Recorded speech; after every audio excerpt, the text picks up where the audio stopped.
Good evening and welcome to the January 7, 2022 meeting of the Arlington County Planning Commission. I am Commission Chair Daniel Weir.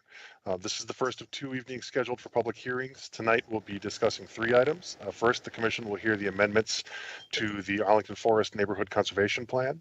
Second, the Commission will hear a proposed amendment to the Wendy's site sector plan for properties at 2026 and 2038 Wilson Boulevard, which would allow mixed-use building of approximately 231 dwelling units with ground floor retail, along with corresponding modifications to the county zoning ordinance and a partial easement vacation.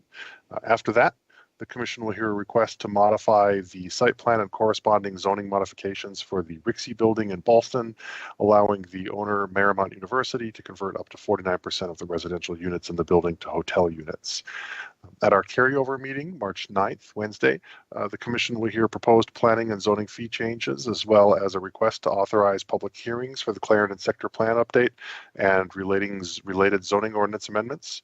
If you are online for these items, please note that we will not be discussing that project tonight.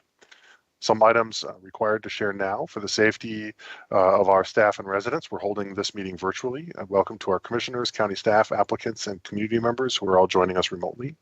We are legally authorized to hold this virtual meeting based on executive orders legislation adopted by the General Assembly and the County Board's Continuity of Operations Ordinance adopted on March 2020. Before we begin, a few specifics to orient everyone to a virtual environment. Tonight's meeting is available as a broadcast with closed captioning on Comcast's Xfinity channels 25 and 1085, Verizon Fios channels 39 and 40, and on the county website. Audio of tonight's meeting is available via phone. If commissioners, presenters, or speakers lose internet connectivity during tonight's meeting, please reconnect with us by phone. I understand that you can use the number provided in the Teams invite, and registered speakers will have received Ms. Johnson's telephone number in their speaker registration confirmation. For other presenters and speakers joining us through Microsoft Teams, please keep your phones and devices muted until you are called upon. Please turn off sound to any other devices around you to minimize interference, and please keep your cameras off until the clerk calls on you to speak. When called upon to speak, you must unmute yourself by clicking on the microphone icon that's located on your meeting command bar. The moderator does not have the ability to unmute you. Once you have spoken, please turn off your cameras, and if you are dialing in by phone, please press *6 to unmute. Commissioners, when you are called upon to speak, please turn on your video and unmute yourself before you speak, even if you wish only, please turn on your video and unmute yourself before you speak. And if you have an urgent matter that requires you to be recognized out of turn, please please raise your hand using the hand raising tool in Teams. Public speakers, you'll be called upon by the clerk at an assigned time. Pre-registration to speak at tonight's meeting was required, and we are not able to accommodate additional speakers. So public comment will take place within the same time frames as we would provide in an in-person meeting. Speakers will have 3 minutes to comment as individuals and 5 minutes to speak if representing an organization. A speaking timer will be displayed on screen by the clerk. If you are dialing in by phone and unable to see the screen, we will provide an audible warning when 30 seconds are remaining. You will be muted when your time is concluded. The meeting chat is active for presenters or commissioners who need technical assistance only. Please do not use the meeting chat for discussion, for public comment, questions about agenda items, or requests for more information.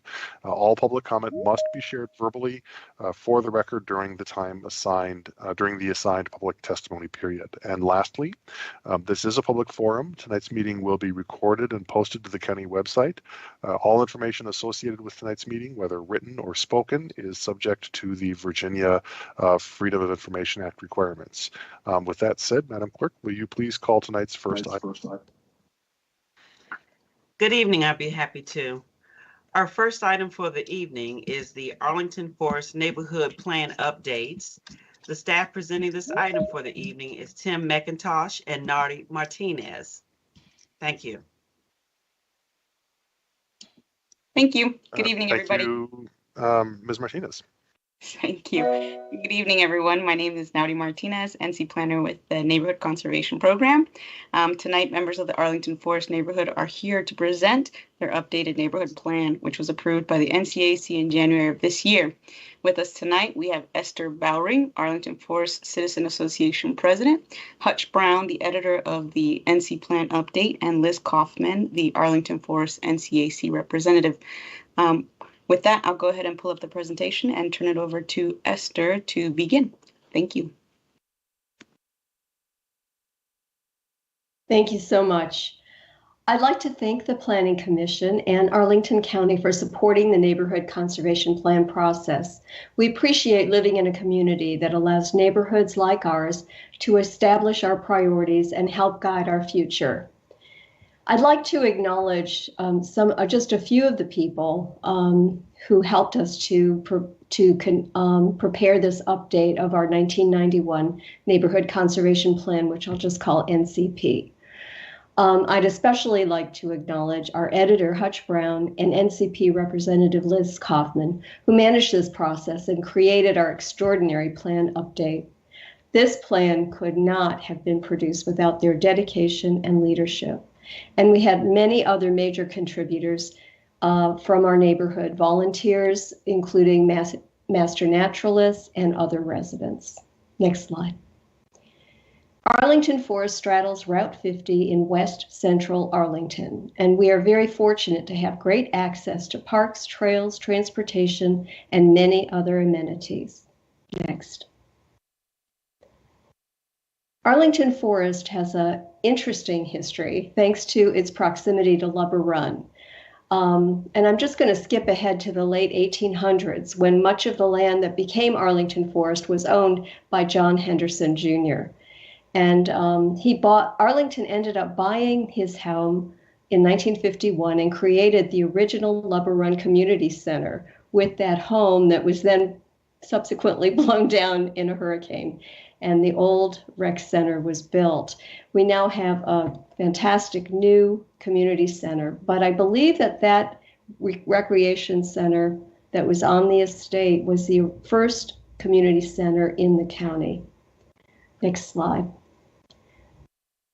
Arlington Forest, most of the homes were constructed in 1939 through 1946, with a few additional sections that were added in 1950 to 1967. Next. The housing types are in the colonial revival style for the original homes that were built. Arlington Forest was added to the National Register of Historic Places in 2005. Next. There are many places of interest in Arlington Forest. The Arlington Forest Shopping Center, Lubber Run Community Center, Lubber Run Amphitheater, Barrett Elementary School, the Edison Park Playground, our most recent NCP project, Lubber Run Arlington Forest and Glen Carlin Parks, Lubber Run Farmers Market, and Culpeper Gardens. Next. Next after that, thank you. The Arlington Forest Citizens Association was formed in 1940, and we are an active group with many volunteers. We still hand deliver 8 paper newspapers a year to all 851 households, and we hold 8 yearly civic association meetings. Our involved residents host many activities throughout the year and support our local schools and venues. Next, please. In 2018, a decision was made to update the last version of the NCP, which was created in 1991. From 2019 to 2020, we engaged our residents at civic association meetings, conducting a SWOT exercise, and we also conducted a survey. The survey had 187 respondents out of 851 households. In 2020 through 2021, the plan was drafted. Drafts were summarized in the newsletter, posted on our website, discussed at civic association meetings, and extensively reviewed by the community. And in September 2021, the NCP was approved by the neighborhood. And on the 19th, coming up later this month, we will be presenting the plan to the county board. I'll now turn it over to Hutch Brown.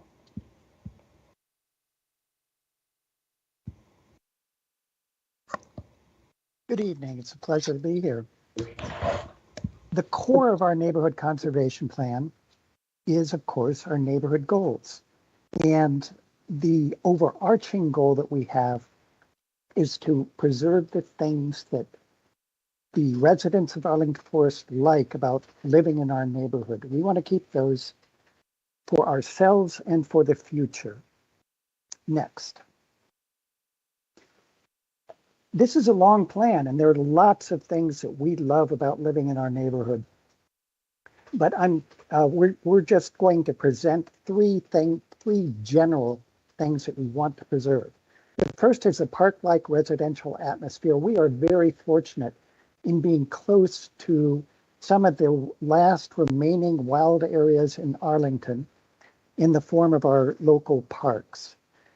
Getting outside in Arlington Forest is wonderful because it's kind of an extension of those parks.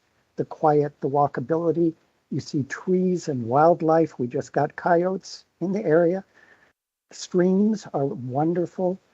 The natural areas are some of the best in Arlington. And we really want to do a shout out to Parks and Recreation, which have done a wonderful job in the parks in our area and also at the community center and elsewhere. Next. The second thing that is great about living in Arlington Forest is a sense of community. I moved in the 1990s, and it really struck me how warmly welcoming everybody was. There are a number of measures for that. Esther has already described some of them. Our very active Citizens Association, our neighborhood newsletter, the PTA is also very active, our schools, the Lover Run Amphitheater, and volunteer activities of all kinds. I'm personally a stream monitor, in addition to other things. Next.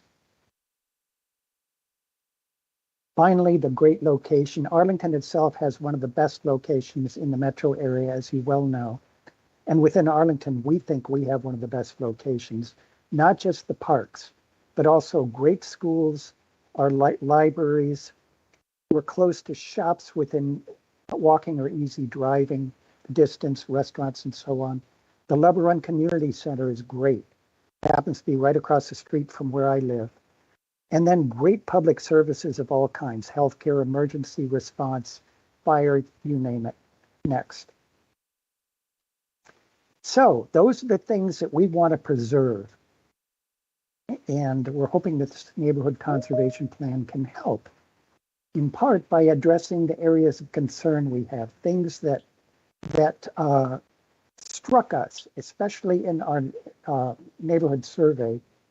By the way, we didn't make up, those who wrote this neighborhood conservation plan didn't make up any of this. We went strictly by the survey. Everything I'm saying came out of the survey. Again, three areas, major areas of concern. First, safety for motorists, for pedestrians, for cyclists. There are a number of tricky streets, intersections in Arlington Forest or nearby, and those are one area of concern. Next. Another area of concern, familiar to all of us in Arlington, is loss of ecological integrity. Tree canopy decline in connection with oak decline, but even before then. Arlington Forest is good about that, and we have reversed it to some degree. By the way, this large white oak that you see in the photo here, that is oak decline, but it's in connection with that house that you see, which is a greatly expanded original house. The construction contributes to that. The construction contributes also to impervious surfaces, stormwater runoff. Invasive species are a huge problem in our neighborhood parks. We're very good about helping the county clean up, keep the invasives out of Lover Run Park. Finally, deer overpopulation. Arlington has done a survey and came up last spring with a number of 290 deer in Arlington County.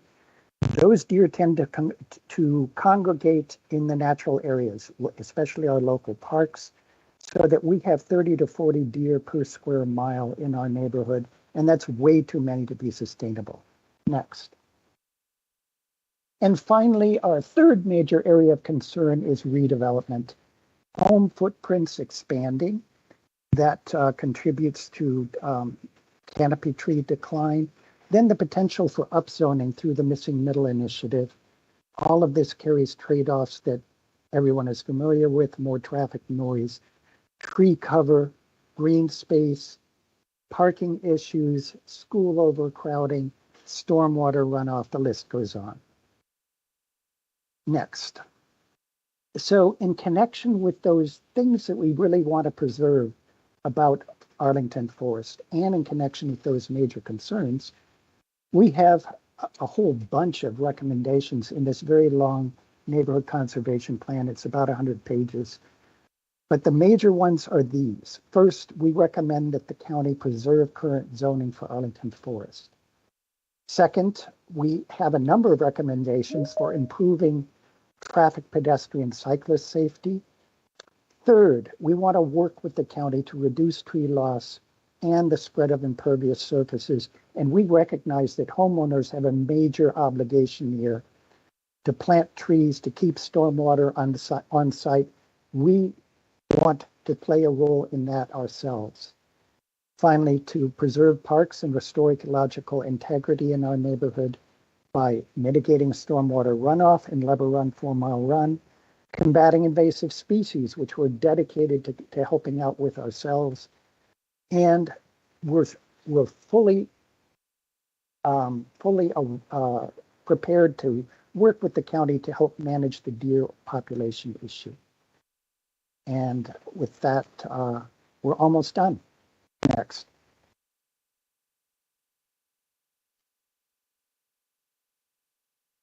So I'll just do this part too. We want to thank the county teams that we've worked with for the neighborhood conservation plan, but also for, this is a great place to live in the United States, one of the best that I know of, and it's the county that keeps everything so great. And we want to thank everyone who works with the county, everyone who volunteers with the county for making it a wonderful place to live. Next.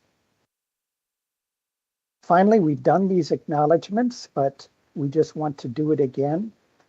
The Neighborhood Conservation Program team has been wonderful. I've just met them myself, but I can already tell that they're great people to work with. And we also want to thank the county for helping out with our neighborhood conservation plan revision. Lindell Core, Lily Whitesell, I've worked with both on this plan. And so I really appreciate their collegiality and help. Next. And that's it.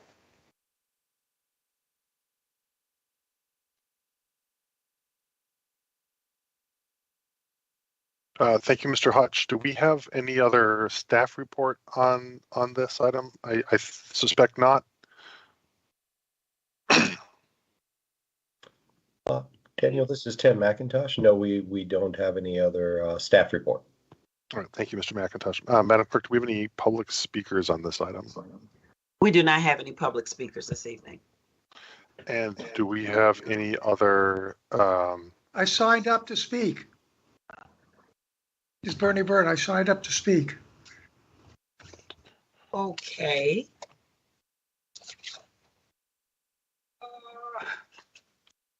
I have a speaker slip for you, Mr. Byrne, for Wendy's. I also had someone for this one. Okay. If it's okay for Commissioner Ware, you are able to speak. Let's put 3 minutes on the timer. Okay. Yeah, I'm sorry about the mix-up. No problem. No problem. I'm a member of the NCAC, Neighborhood Conservation Advisory Committee. While NCAC was considering the draft update that you're now reviewing, I informed the neighborhood that the draft history section contained several errors that required correction. As recorded for the NCA meeting for its February 17th, the neighborhood's representative informed the NCAC that the neighborhood agreed to revise the plan as I suggested. The neighborhood then voted unanimously, the NCAC, then voted unanimously to recommend its acceptance of the plan based on that statement.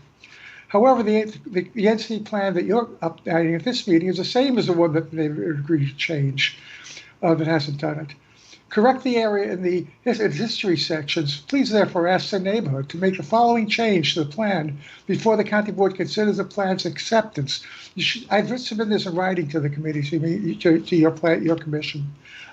So what I want changed is page 11, fourth paragraph, fourth sentence. Change WOD passenger trains through the area continued until 1941, and the freight and mail service lasted until the railroad company was disbanded in 1868. The dates are wrong on this.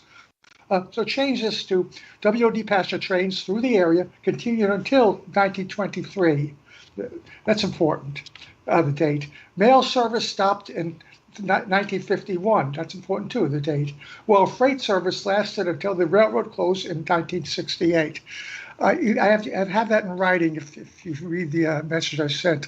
But I just please ask the neighborhood to change this before it goes to the county board. I don't like repeating this, but I don't really like to see errors in history sections. They're important because they tend to get repeated over and over in other documents. So please ask a neighbor to do this. They probably remember when they said they would, but something happened. Something went wrong here. Okay, thank you. Thank you, Mr. Byrne. Do we have any representative of any commissions, NCAC or others?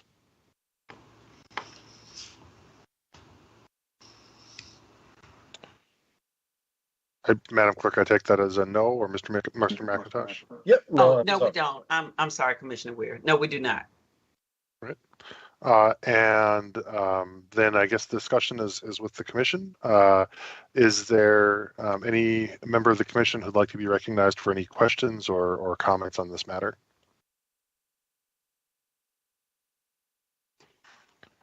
Commissioner Giron. Thank you very much, Mr. Chair, and thank you very much, representatives of the neighborhood. This was very entertaining to hear and very informative. I'm glad you had such a successful activity with the staff to let me put my camera on, to create this plan. And I really appreciate the focus on our natural resources. We hear those comments in a lot of other arenas with our site plans and our long range plans and our zoning commission. So it's gratifying to hear that come through in your own neighborhood's long range planning. I look forward to being supportive of this when it goes to the board. Thank you. Thank you. Commissioner Lantelmi.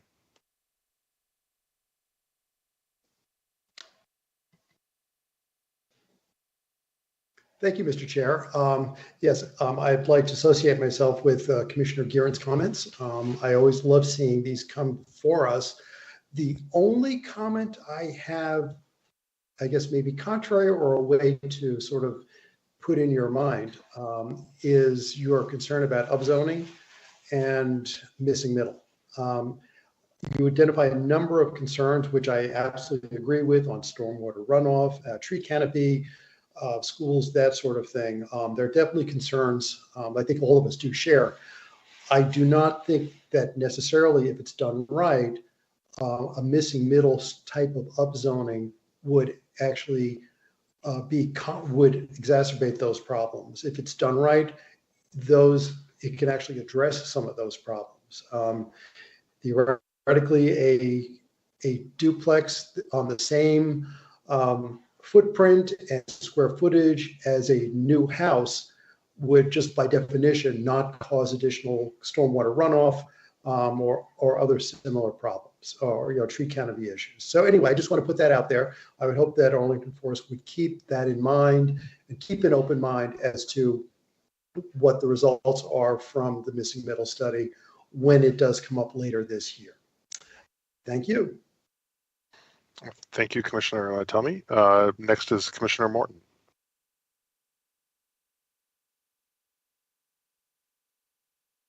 Here we go. I'll associate with both of my colleagues, and also thank you very much for the hard work staff and the community has put into this.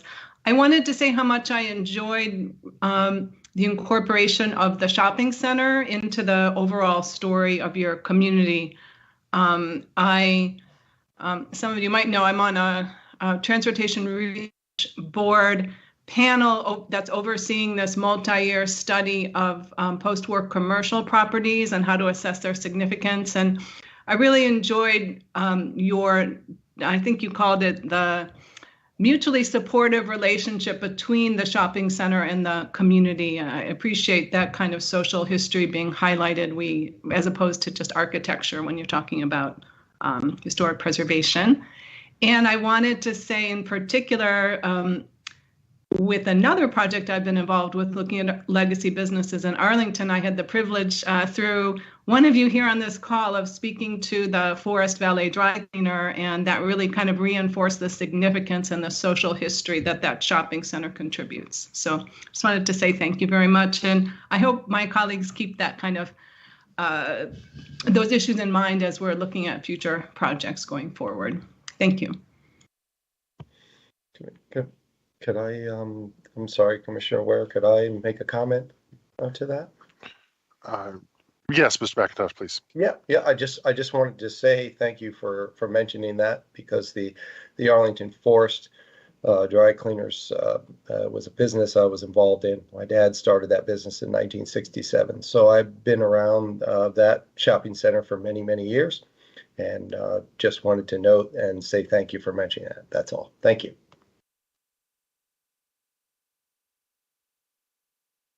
Thank you, Mr. McIntosh. Commissioner Peterson. I also wanted to say thank you very much for the presentation. It was really evident that there's a real love for your neighborhood, and I really like hearing my fellow Arlington citizens talk with such passion about why they love their neighborhood and how much they love it. I wanted to echo the comments of my fellow Commissioner Commissioner Lantelmi, about the concerns about upzoning and just the missing middle study. And I agree with him that I don't think we necessarily have to be worried about upzoning if it's done right. And I think that it could be done right, add a little bit more housing stock to the community while also preserving so much about what you love. So I just wanted to make that point. Thank you. Thank you, Commissioner Peterson. I'll associate myself also with those comments from Commissioners Lantelmi and Peterson.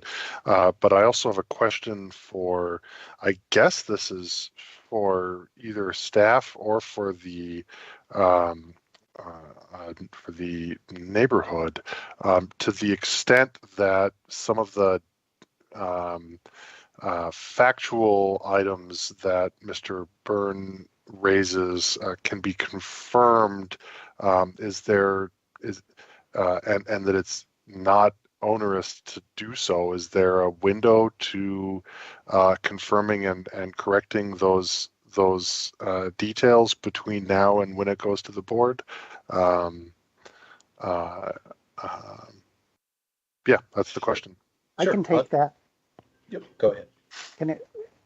Is that okay, Tim? I can. Yeah. Oh, yeah. Please. Okay. Hutch, so this is Hutch Brown. Yes. In fact, the history section was written by John Nayland. He's our local historian. I've checked with him on those facts. We've made those corrections, just not in the latest version that Mr. Burns saw. Great. So that's the version that the board will see, the corrected version. Great. Yep. Happy to solve a problem this easily. Too bad they all can't be solved so quickly. Thank you all. Thank you. Yeah, thank you, Mr. Byrne.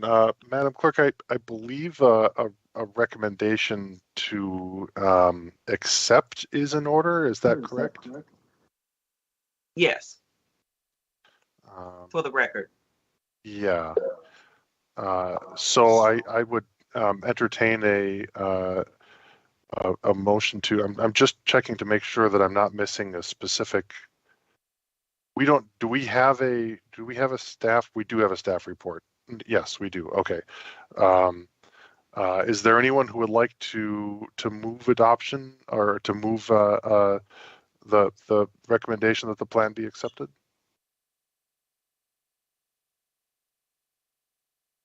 If I can pull it up, Commissioner Weir, I'll do it for you. Thank you, Commissioner Hughes. And just as a reminder for my colleagues, the acceptance by the county board of an NC plan, to Commissioner Lantomi's earlier comments, does not in any way endorse anything within it as county adopted policy. It just provides for an adoption method, just as a reminder for everyone.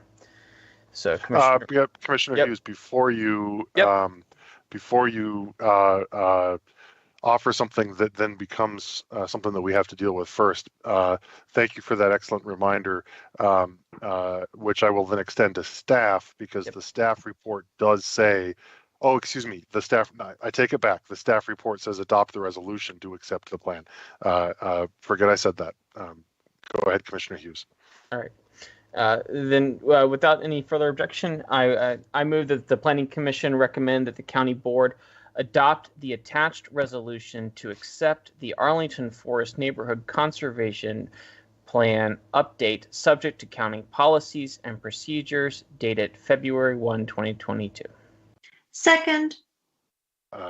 Moved by Commissioner Hughes, seconded by Commissioner Gearin. Is there anyone who would like to further speak to the motion?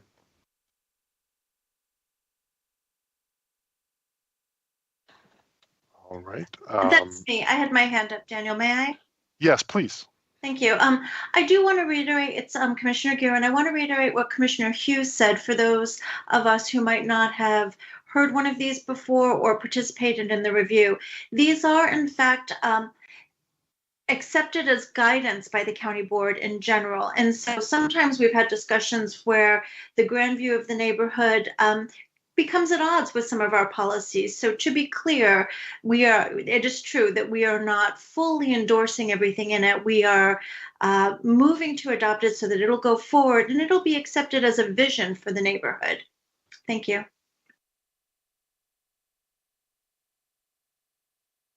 Commissioner Weir, if I could. Commissioner Hughes, please. Not to nitpick around the words, but guidance and vision may even be too strong of a word. I just want to make sure that everyone in the community has the clearest expectations of understanding what the NC plan update is. As a former NC member myself years ago, is a point in time reference to what the community in a given neighborhood feels. Is the way I've come to accept it as the best way to see it, and it represents a written record in posterity for how the views of that neighborhood are recorded. And as with everything in time, things change and evolve as people grow and change. So just for anyone who's read through it and has any reservations, I believe that hopefully will allow you to come to where I am, which is a willingness to allow the precedent to continue of an acceptance of these NC plans for the record. Thank you, Commissioner. Thank you, Commissioner Hughes, and thank you again, Commissioner Gearin. I will call the roll for the vote. Commissioner Bagley? Aye.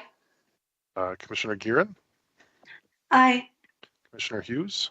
Aye. Commissioner Lantomi? Aye. Commissioner Morton? Oops. Aye. Commissioner Patel? Aye. Commissioner Peterson? Aye. Commissioner Sarli? Aye. Commissioner Schroll? Absent. Yeah, I believe I thought he said he was going to be late. Is he? He sent a second message. He will not followed. be in Okay. attendance. Yes. Okay, so Commissioner Schroll is absent. Thank you. Commissioner Steinberger? Aye. And I vote aye. So then that carries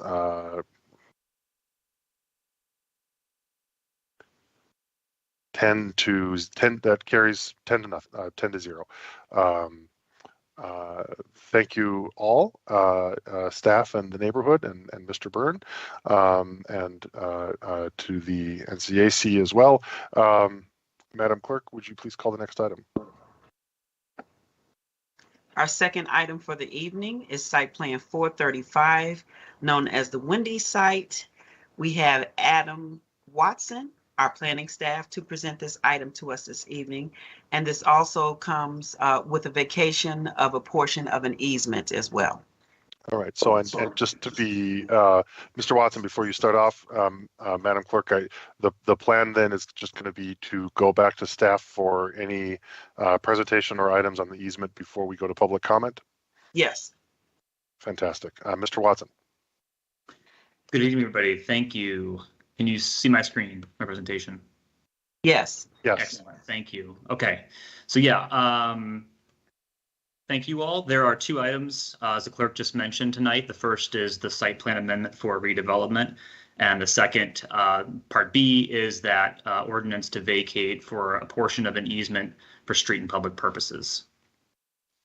So for background, this site is located at 2025 Clarendon Boulevard. It's about 300 feet due east of the Courthouse Metro Station, actually in the Radnor-Fort Myer Heights Civic Association, and the site itself is at the point where Wilson Boulevard and Clarendon Boulevard converge with North Courthouse Road. Also for background, the site is GLUPed Medium Office Apartment Hotel, or Medium OAH, and the zoning is CO 2.5 Mixed Use District. There's no proposed change to the GLUP or the zoning with this project. And also just for reference, both these designations allow for a range of uses that are shown here on the right-hand side of the screen that includes office, residential apartment, or hotel. So this site was previously approved back in 2015 for a site plan by the county board, and that was a 12-story office building with ground floor retail.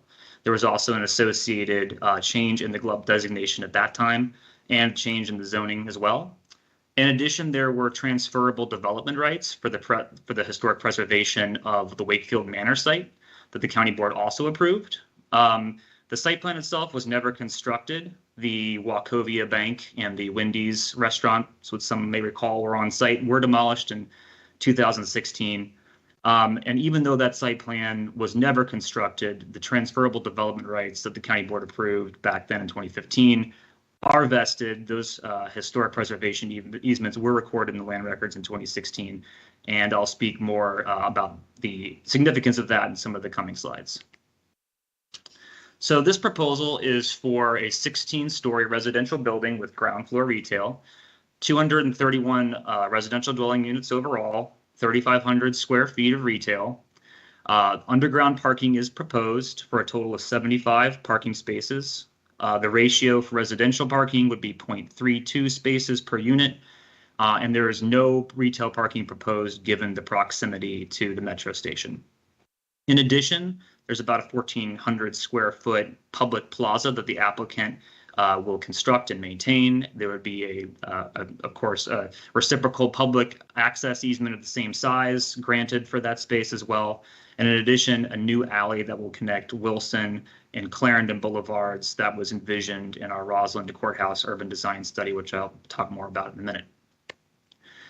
There are a couple of modifications of the zoning ordinance that are requested with this project. The additional density, I'll speak more to that later in the presentation, but just as a snapshot, that would include affordable dwelling units, our green building incentive policy at the LEED Gold level, off-site multimodal transportation improvements, and then open space planning contribution. And the table there on the right-hand side of the screen just sort of shows you a quick breakdown of how that density is working. So again, you can see that base level density for both the residential and the retail. You can see the size of the transferable development rights, which equates to 104 dwelling units, which is quite a bit more than the actual just base zoning density. And so just putting that out there for folks as a reminder of how that impacted the density with this site. And then in terms of that additional density that I just spoke to, that's being earned through section 15.5 of the zoning ordinance, and that would include additional 65 dwelling units, 430 square feet of retail space. So the other modifications, staff also supports these as well. There's a parking reduction, again, as I mentioned on the previous slide, given the proximity to Metro. Compact parking increase up to 26%. reduction of one loading space, and then standard GFA exclusions for things such as below grade mechanical space and the vertical air shafts that don't impact the overall bulk of the building. Also, I just want to make mention one more time, there is a requested vacation. This is along North Courthouse Road. It's an easement for street and public purposes. Its total is 390 square feet. This will be approximately where the new part of the new plaza and the sidewalk and planting strip would be for that. So with that, I would like to jump into a little bit more of the analysis of this project and also discuss how the project evolved through the public review process. So the Roslyn Decourthouse Urban Design Study was approved by the County Board in 2003. This is the principal document that guides redevelopment for this site. The map on the right-hand side of the screen, outlined there in yellow, is the approximate bounds of our site here tonight. So there's a couple of key recommendations, site-specific recommendations that I wanted to share with everybody and then talk more about these as we move forward. The first, of course, office was the preferred use for this site above retail. However, the plan also recommended residential above retail base, which is what is proposed. In terms of building height, the plan set a guideline of 95 feet starting in the west, tapering to 55 feet in the east. However, it also explicitly allowed for flexibility for affordable housing and community facilities, which would include things like transportation improvements and open space. In addition to that, there was a call for horizontal treatment above the second floor at the third floor of the building, signature gateway architecture on the western frontage, a public plaza also right there on the western frontage or the western point of the site, and then again an alley to connect Wilson and Clarendon and provide an opportunity for service and loading. So the first point I wanted to talk about was our administrative guidance for office conversion. Again, residential use is acceptable here per the plan, but because the design study did state a preference for office, we wanted to apply that. And we also discussed this at LRPC at our first public meeting. And the determination out of that meeting, to just sum it up, was that residential use is appropriate for this site. Residential use is consistent with both the GLUP and the zoning. It's also recommended by the design study.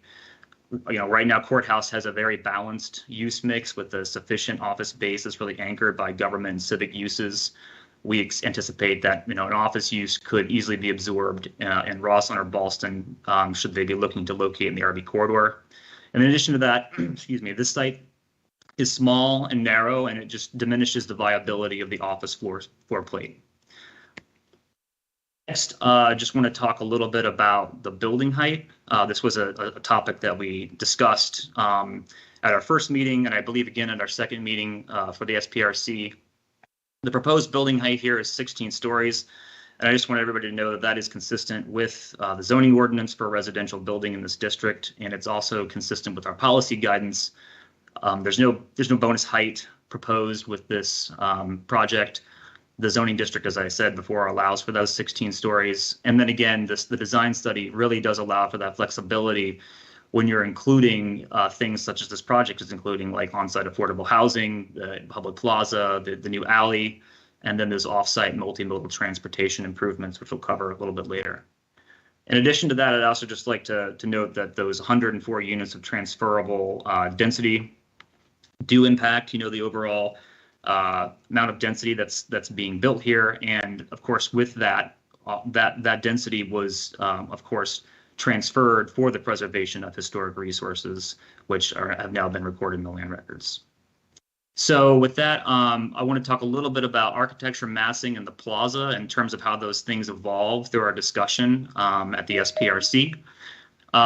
We identified a number of issues, both staff and the SPRC, through those first initial meetings and through our online engagement. Briefly, those things included the signature gateway architecture design, the building massing and tapering, the design of the plaza, which you can see on the right-hand side of the screen, and a couple other streetscape deviations as well. So staff has been working with the applicant quite a bit since SPRC ended, and there have been a number of positive revisions to this project that I just walk through over the next couple slides here.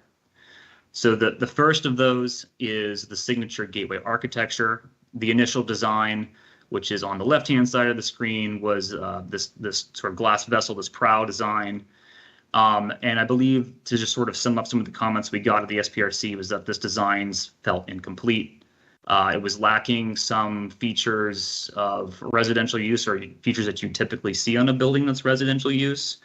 And so, working with the applicant, they have come up with a revised concept for that, the Chamfer concept, which does a number of things that staff believes in as a step in the right direction. So those are less building mass above the plaza and above the sidewalk to allow more light and air down in the plaza, a more dynamic and visually interesting piece of architecture at this point to mark the gateway into this study area. Residential balconies, which are a little bit difficult to see on this rendering, but they're along Clarendon Boulevard. And then again, crucially, as I'll go through in the next slide, improved column placement at the ground level to improve the pedestrian circulation. So this also evolved substantially from where it was originally. I don't actually have the original rendering up here on the screen, but this was the SPRC2 version on the left-hand side of the screen. And our overall concern was that this space felt almost more like a private vestibule for retail than it did being like an open public space that allowed good pedestrian circulation through the site, sort of regardless of what use ended up there. And so we also wanted it to become more of a focal point for the site as well. And so working with the applicant, this revised Chamfer concept, which you can see on the left-hand side of the screen, I think succeeds in doing a number of things. First, definitely more light and air now reaching into the plaza. The removal of the horizontal beam that if you can see on the left-hand side of the screen, that's really supporting the building overhang there. With that removed, definitely allowed for a much more light touch, more air and circulation through there. And then in addition to that, a number of biophilic elements that we hoped would be incorporated here. So we added back in, tree pits, increased the amount of planting. So there's now fixed seating around these planting beds as well. That should hopefully add some ability for folks to be able to sort of commune with nature to the extent you can in a smaller public plaza such as this. There's an exposed wood soffit. Well, there was always a wood soffit, but I should say it's definitely more exposed now with those horizontal beams removed. In addition to that, looking at doing some layered plantings to try to soften up those columns a bit and sort of reduce the overall amount of bulk being taken up by the columns within the plaza. Lastly, this was touched on in SPRC, but I just wanted to mention it again.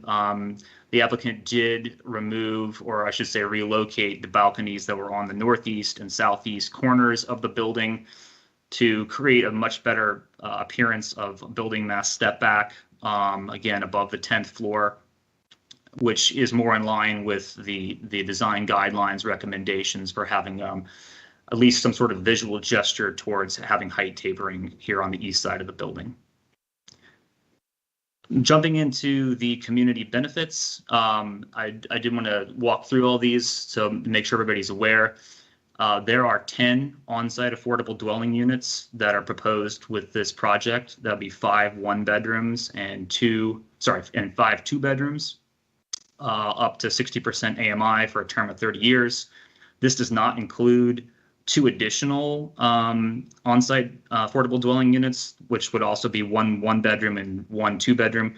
So there would be a total overall of 12 on-site affordable units with this project.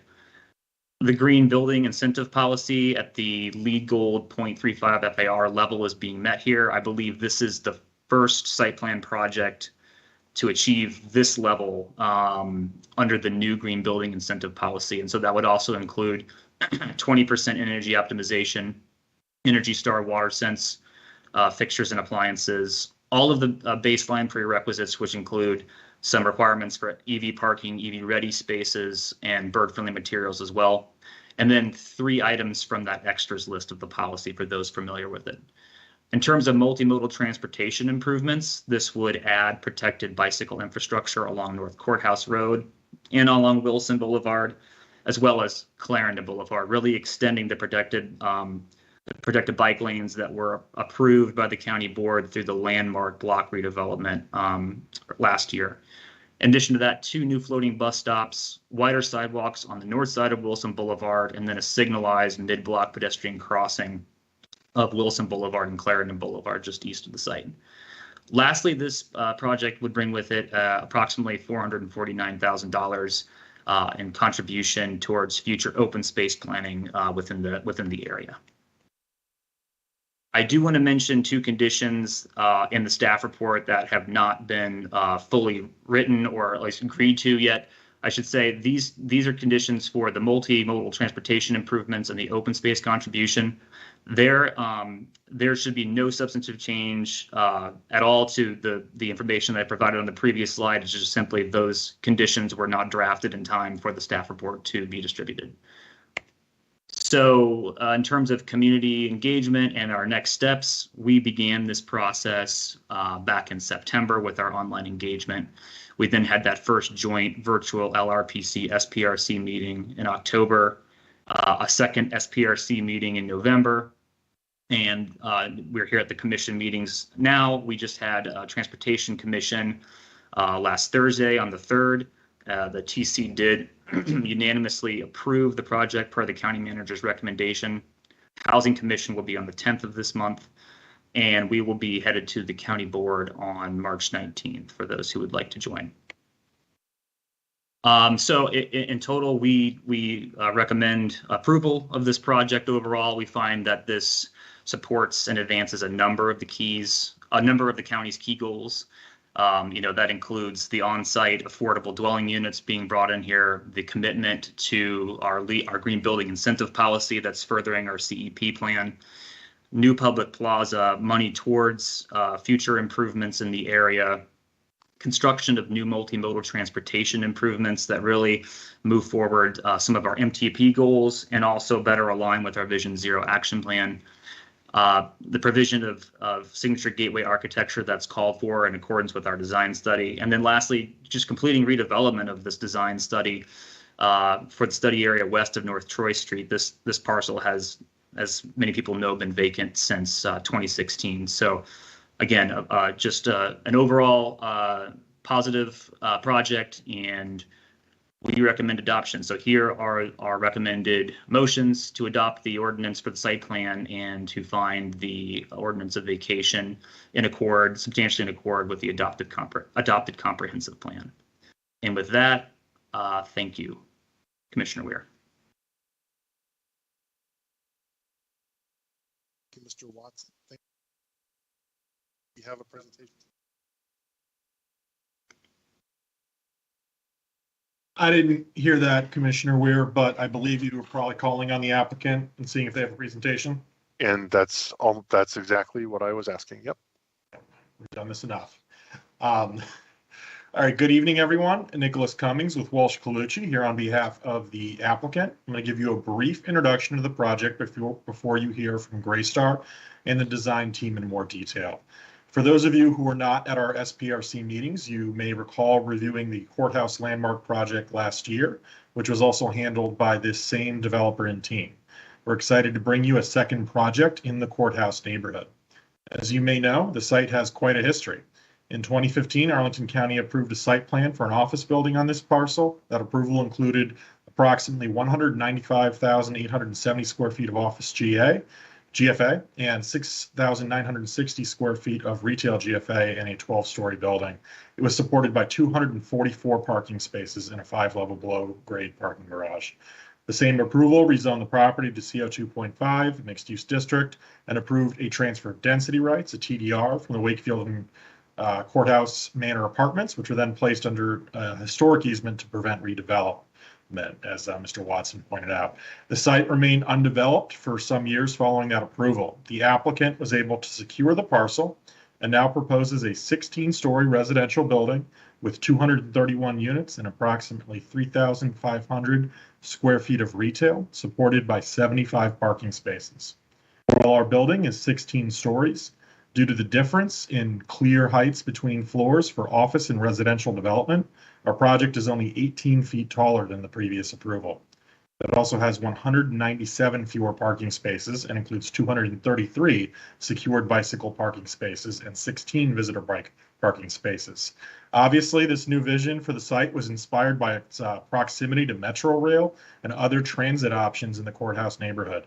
We felt that residential density at this location would be a superb fit for the neighborhood, complementing existing office, civic, and retail uses while adding much needed housing right next door to the Metro. While many of our SBRC meetings were quiet, we did hear comments regarding the building design, and in particular, how that design related to the public plaza and how it incorporated biophilic design.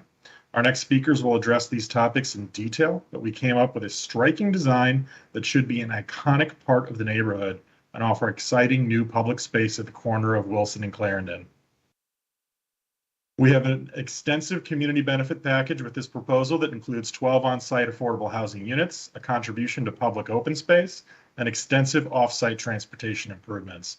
These improvements, designed as directed by county staff, will be a significant improvement over existing conditions, and I'm personally looking forward to it given I work right up the street. And so with that, I'll yield over to Mr. John Beinert.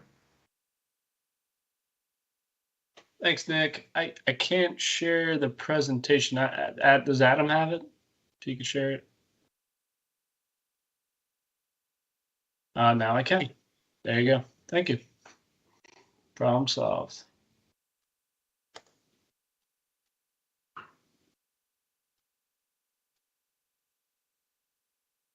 Okay. I'm assuming everyone can see my screen. Thanks, Nick, and good evening, everyone. I'm John Beinert, Development Director for Greystar in our 2025 project. As highlighted by staff and Nick, since our last SRC meeting in November, we've dug in pretty heavily with the county and to re-examine both the prow and the plaza elements. As you can see from the renderings in the staff presentation and this cover page, we're really extremely excited for where this landed. Through a number of iterations, we landed on a more dramatic and dynamic design for the prow that creates that gateway architecture desired by the urban design study.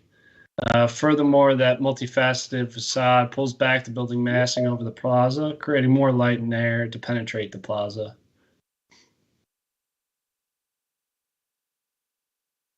The experience of the gateway architecture will change based on the different view corridors, varying the experience as you move around the site. The different slopes of the glass will reflect light differently, creating an ever-changing appearance throughout the day. We also added balconies to the southern facade to enhance the residential feel. Sorry for the background noise. In the plaza, we reduced the heaviness of the columns, again creating movement within the structure that moves with the building above it. The height of the plaza is 25 feet, which will relate to the historic retail across Wilson Boulevard. Lastly, last for me at least, we've spent a lot of time with our landscape architect, land design, and county staff to really work on enhancing the biophilic elements and design of this plaza. So now I'm going to turn it over to Gabriella to walk you through our design narrative for the biophilic elements in this part of the project. Thank you, John. Good evening, everybody. Can you all hear me? Yes? Okay. I had trouble with this microphone before. Thank you. Good evening. My name is Gabriela Cañamar Clark. I am a partner with Land Design, and I am the partner in charge for the vision of the exterior experience for the project. And just like John described, we're just very happy where it's heading. And where we combined with the architects and the entire design team, created this language that is now defined better by the features of the building and the open space. To start with, we wanted to just put us all in the same plane as far as the definition of biophilia, which is really an adopted term, but it's not an official definition. But by and large, it really emphasizes our desire as human beings for nature. Especially in the urban environment where we are more devoid of that. But there are different ways to achieve a biophilic design. And it's not only landscaping and greenery. There are other elements, and our brains transport and link visual experiences to objects in the landscape. And so whatever in the build environment, we are drawing from all those forms. And then this is the design that we ended up with. Next, please.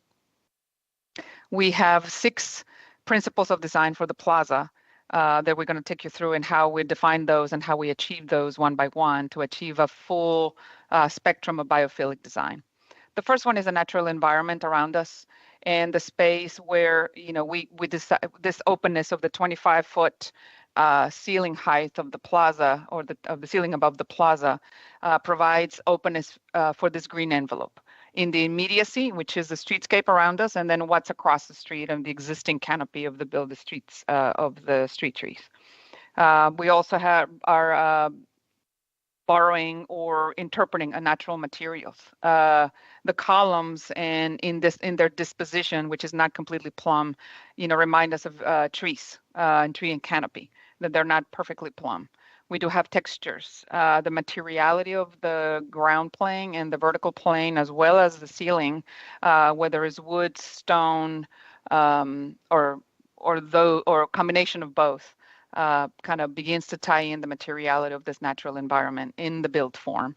And then, of course, the poetic nature of the benches and the materials, in that it's not static, it has movement, and there's textures, allow us to translate those elements in a more finer grain. Next, please. Number 2 would be natural forms and shapes. And these are on the plan as the crow flies, so to speak, as well as in vertical shapes.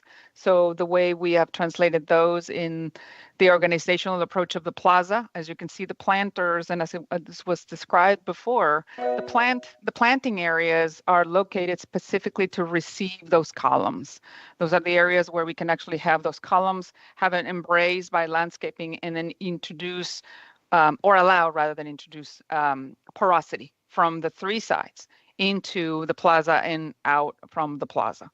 Those shapes are polygonal or organic, in that there's not one strict geometric form, as well as a paving pattern that is supposed to be whimsical and inviting and bringing people in this crisscross of circulation around the plaza. The next one, number 3, is the patterns and actually the natural processes and how we incorporate those in the design. The patterns, again, the textural pattern, translating into the texture of the wood on the benches, the seasonality of the landscaping, and the layer of the landscaping, offering us, interest through different season, even if those planters are pretty compact in shape and form.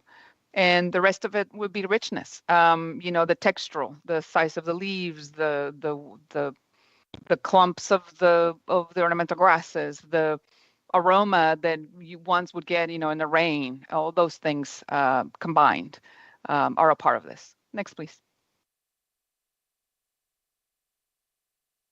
Did we freeze? Oh, there you go. Number 4, it would be light. And by virtue of the space and being so tall, the 25-foot, it would allow naturally to receive sun from the south, from the southwest, and from the west through the day, to reflect and to be, just this place that is really amenitized by natural light. And then, of course, the reflectancy of the materials themselves being light with high reflectancy, we're capitalizing on that natural light throughout the space. And then the connections themselves, visual and physical. The space is designed to be perceived from the outside in and from the inside out, physically and just visually, from people sitting on the different benches, appreciating the space, interior space, and interact with one another, or outside, to the outside, and through the rest of the streetscape on that intersection. And the connections that we have with nature, which is via touch, sight, all of the senses, and in a manner that is curated, like I said before, through hardscape and landscape materials, and how they're layered and how they're appreciated from the general public. Next one, please. To break down, I think we have a few more slides to break down the design pieces. Oh, the last one, I'm sorry. It's the actual true relationship to nature, which is the landscape piece. How this building is enveloped by borrowed scenery from across the street and all the existing canopy, our own streetscape and canopy that will exist there, and the landscaping in the perimeter, and then the landscaping at the column site, and incorporating a plan palette that it has resiliency through the year. And what I mean by that is that we would like this palette to not completely go dormant in the winter. It has bones, it has structure, there's appeal all year round, there is seasonality all year round.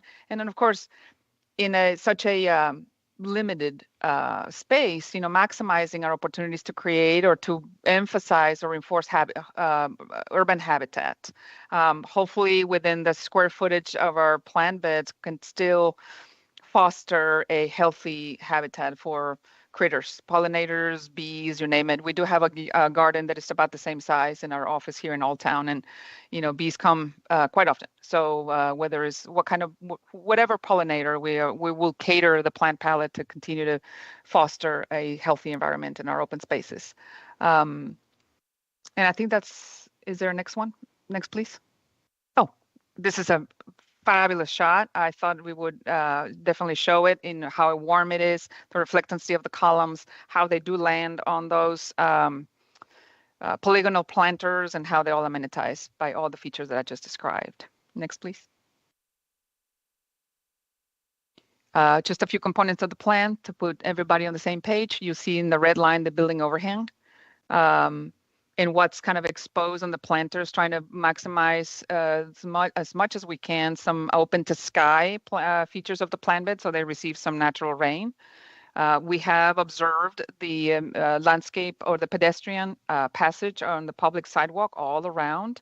And we just offer those planters with the seating areas and the kind of the whimsical benches that face in and out.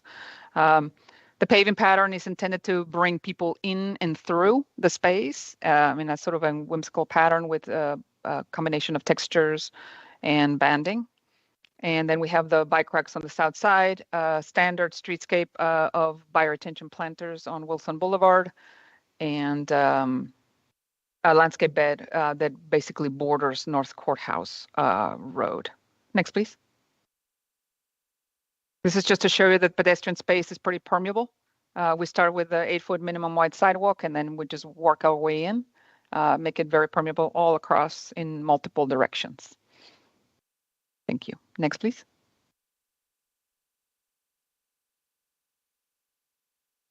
This is the area where I was mentioning the bioretention planters with the paving patterns and the cut through in between to kind of create this rhythm of urban bioretention and street trees. Next, please. And this is our last image, which is kind of repeated now during the day. Well, the faceted columns, the faceted building, and the multifaceted open space that kind of speak at unison for this project. I'm pretty excited about it, just like everybody else in this presentation. Thank you very much for your time. Thank you, Gabriella. If that is everyone from the applicant, I want to ask whether or not anyone from staff wants to speak to the easement. Mr. Cummings. Presentation. Thank you. Thank you, Mr. Cummings, and everyone from the applicant. Anyone from staff want to speak to the easement?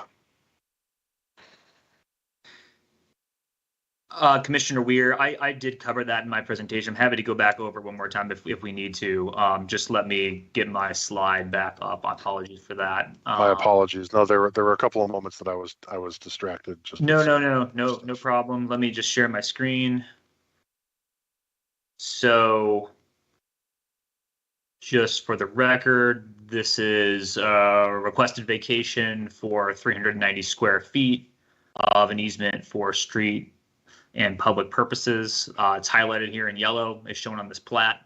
And we would just ask that, if I could, I'll just fast forward here to the action, that the commission find that this attached ordinance of vacation is substantially in accord with the adopted comprehensive plan.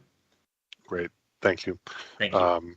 And if I had caught that, I probably would have asked you to go back over it one more time for the record anyway, but my apologies for having missed it.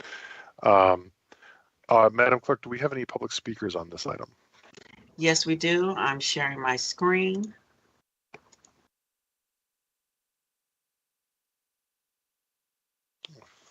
Three, and then one from Rayfon. Okay. Okay. Great. Our first speaker for the evening is Bernie Byrne, followed by Stuart Stein. Yes, hello. Hello. Okay, this site plan is different from some of the others because of the biophilia narrative. And because of some requests, as I said, that the staff made during the process. This plan is going to have a conceptual landscape plan that the county board is going to have to approve. Based on that, there may be some minor changes that result in the final landscape plan. Therefore, you're going to have to review this conceptual landscape plan that the applicant submitted. This plan does not, unfortunately, agree with the biocompatibility standards. So the applicant, the landscape architect, basically does not know what the standards, how to make those biophilic. One of the biggest things is they have a check sheet list from the sustainability partners. It says designed for all native plants. Nevertheless, every ground cover, there's 3 of them that are designed for the pollinators, track pollinators, are not native. They will not support native plants. This is a big issue. This is on the ground floor. It's mostly. Now, there are others. But another interesting thing about this is that there's something that says there's a provision in the site plan, which is a condition 21-3 that says that the developer agrees to the approval of the general landscape plan. The developer further agrees that the final landscape plan and the sequences of structure shall be consistent with a conceptual final landscape plan approved by the planning county board. All site plan approvals and all county codes applying to standards such as and policies. This does not comply with this. There's a monarch pledge the county has done, which is meant to increase monarch butterflies. It's also meant to increase pollinators. It includes no non-native plants. It includes milkweed. In this particular case, only the only one for this site would be Asclepias syriaca, common milkweed. This lacks it on no level. Furthermore, there's a lot of wind-pollinated plants there, grass and sedges that do not support pollinators. So I have these specific suggestions, which we should put here. Also, the biophilic narrative is not included. It's to the public to read.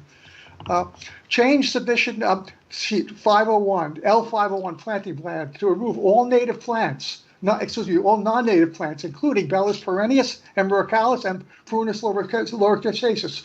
Replace these with native ground covers and plant perennials that support pollinators. None of these should be wind-pollinated grasses and sedges, which do not support pollinators. Change the sheet L501 to add plantings of common milkweed, Asclepias syriaca, and other plants that support pollinators to the sidewalk, the ground level plaza, and level 3 and the rooftop. All levels should have Asclepias syriaca, common milkweed. That's the only plant that supports monarch reproduction in the county. These are important because sheet L105 will become part of the conceptual final landscape plan if the county board approves the site plan. This is something you've never seen before because these have always come in after the county board's approval. Add copies of the biophilia narrative and other lead gold the baseline prerequisites for this project to the site plan and to the county manager's report. They're not in there. There are no copies of that narrative and the other lead gold prerequisites. This change will prevent the public and the county board to review these documents in a timely manner. Basically, right now, you do not have what the bonus density thing is based on. It's just not in there. But most importantly, you don't have common milkweed. You have non-native plants in there. Of the ground covers, they don't even have any native pollinated plants. They have native wood sedges and grasses which don't help pollinators. So this needs a lot more of these pollinator plants, that insect and bird pollinated plants on the ground level and at every other level, and especially common milkweed at every level. And please, I suggest you write this into your vote on this to make a recommendation based on this. Otherwise, it's not going to happen. And when I say they're going to go to the county board, they just usually prove what you recommend anyway and what the staff recommends. Staff might have picked these things up if it went to the people who reviewed their landscape plans, but this probably didn't. But anyway, these are important points. This simply is not biophilic, and in the terms that you mean, you don't put non-native plants and expect to receive bonus density. And landscape architects simply did not know, apparently, what native plants are, and that the plants that they put in are not native. Now, Thank you, Mr. Burns. Thank you. That's the point. And so Thank you, Mr. really Burns. Go through this and make it right. Otherwise, it's a good idea, but just make it right. Thank you, Mr. Byrne. Mr. Stein. Hi, yes. The height and scale of this project is totally incompatible with the in-between study. I wish, of course, that Carrie Johnson was here to explain it to you, but I would at least say a few words. The whole basis of the in-between study was to maintain that area between Roslyn and Courthouse as a transition in terms of development, but in particular when it came to height. It is a distinct, separate neighborhood. The density allowed for in CO 2.5 was considered, that was considered okay. But the plan had specified, or I should say, specific envelopes for sites and blocks, and it has been very successful in providing considerable density without causing the area to be swallowed up by the metro stations. I was involved in the original site plan in 2015. There was a considerable amount of negotiation that led to the site plan that was approved. It was still quite a stretch, but various circumstances helped. The fact that it was the last site to be approved in the plan, the fact that the proposal had been changed to try and better fulfill the transitional nature of this property, and that it involved allowing for historic preservation. These all contributed, and others. At the time, I objected to the CO 2.5 zoning and the possibility that it could go higher, up to 16 stories. I was told that the only reason for CO 2.5 was to be able to carry out the density envisioned in the in-between study. They said it was the only tool in the toolbox. I asked if there was a way to have a different district. There was for the area, but it did not happen. And they referred to us that this was the last site. To approve this site plan, you are in effect removing it from the in-between and putting it in the courthouse area. That would be one thing, but it does not in any way act as a sufficient transition from courthouse or within the site. I also want to associate myself with what Leslie Arminsky will be saying on behalf of Rayfarm, and specifically, I want to ask for you to maximize affordable units and to provide them all on site. And I hope for more like 75 years instead of 30. And one thing, the study did say no more than 10 stories. There was some flexibility. That was certainly in the negotiation that we had, but something like this was never envisioned. Thank you. Thank you, Mr. Stein. Ryan Arnold is followed by Leslie Arminsky.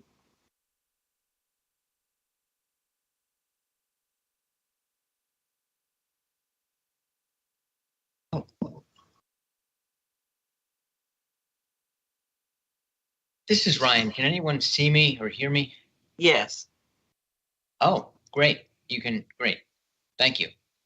Well, I grew up in this neighborhood, and I'm excited about this project too, because after living in California and Michigan for many years, I came back here because unlike those places, here I'm able to live without a car because of metro and other transportation options, and because Arlington has over the years built great walkable places. And I see this project as part of that ongoing effort.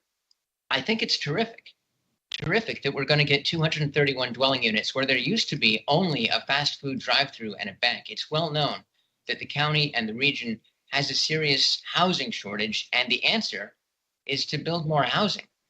I think it's terrific that there will be only 0.32 parking spaces per dwelling unit, and I hope and expect that we'll see even lower ratios in the future. I choose a car-free lifestyle to reduce my carbon footprint, and because it's simpler and more convenient. If you live in an area that, like this place, is walkable, I think it's pretty good that there's going to be almost 4,000 square feet of retail on the ground floor. It would be great if we could get the residential lobby and amenities off the ground floor to make room for more retail. More retail makes a place like this more walkable. It's more convenient for people who live around here when there are more destinations within the same short walk. So I look forward to seeing this project progress from these renderings to a real life building, hopefully with more retail, and to seeing many more like it in the coming years. Thanks for listening. Thank you, Mr. Arnold. Leslie Arminsky. Good. Do you hear me? Yes. Okay. Good evening. My name is Leslie Arminsky, and I represent the Radnor Fort Myers Heights Civic Association, also known as RAFAM. RAFAM feels that the height and density of the site plan are not in the spirit of the Roslyn Decourthouse Urban Design Study, also known as the In-Between Study. The study states, quote, 9 stories down to 5 or 6 at the western end. It goes on to say, in part, quote, a reasonable rise in heights at street corners should be permitted to create visual interest in building identity, unquote. We can have a debate on what is reasonable, but 165 feet is 60%, about 60% higher than what the study envisioned, irrespective that it is only 18 feet higher than the Carr Properties site plan. At the November 18th SPRC meeting, I asked the developer's representative what the target market was for rentals at the Wendy site and what rental rates would be set. The attorney, Nick Cummings, for the property said that the market would be anyone willing to pay the market rate for similar new luxury rentals in the Roslyn to Boston corridor. A quick check shows that it is not unusual to find rents of $3,000 to $4,000 per month or higher. People that can afford those rates are going to want parking spaces for their cars, especially electric vehicles. We acknowledge the difficulties with the size and geometry of the site, but at 75 spaces or a 0.2332 ratio, we feel the site plan may be somewhat underparked. At the Transportation Committee, the concept of the site being underparked was contested. An argument made by one of the commissioners was that the county staff site plan summary specifically calls out alternate parking solutions, including on-street parking. We don't think residents of Colonial Village will be pleased by spillover from the Wendy site onto their surface parking. While there are a plethora of transportation modalities and the location is nearly on top of the Clarendon Metro, there is no mainstream large grocery nearby. The stores nearby offer more of a niche market or small with curved selections. The largest stores are located on Langston Boulevard. Carrying a load of groceries that distance will not be attractive to renters at that price point, and carrying groceries on Metro can be challenging. The site calls for 75 parking spaces with the aforementioned parking issue. At least 4% have EV charges. That works out just 3 live spaces at a minimum, with 15% being EV ready, about another 11 spaces. That is and will continue to be inadequate going forward.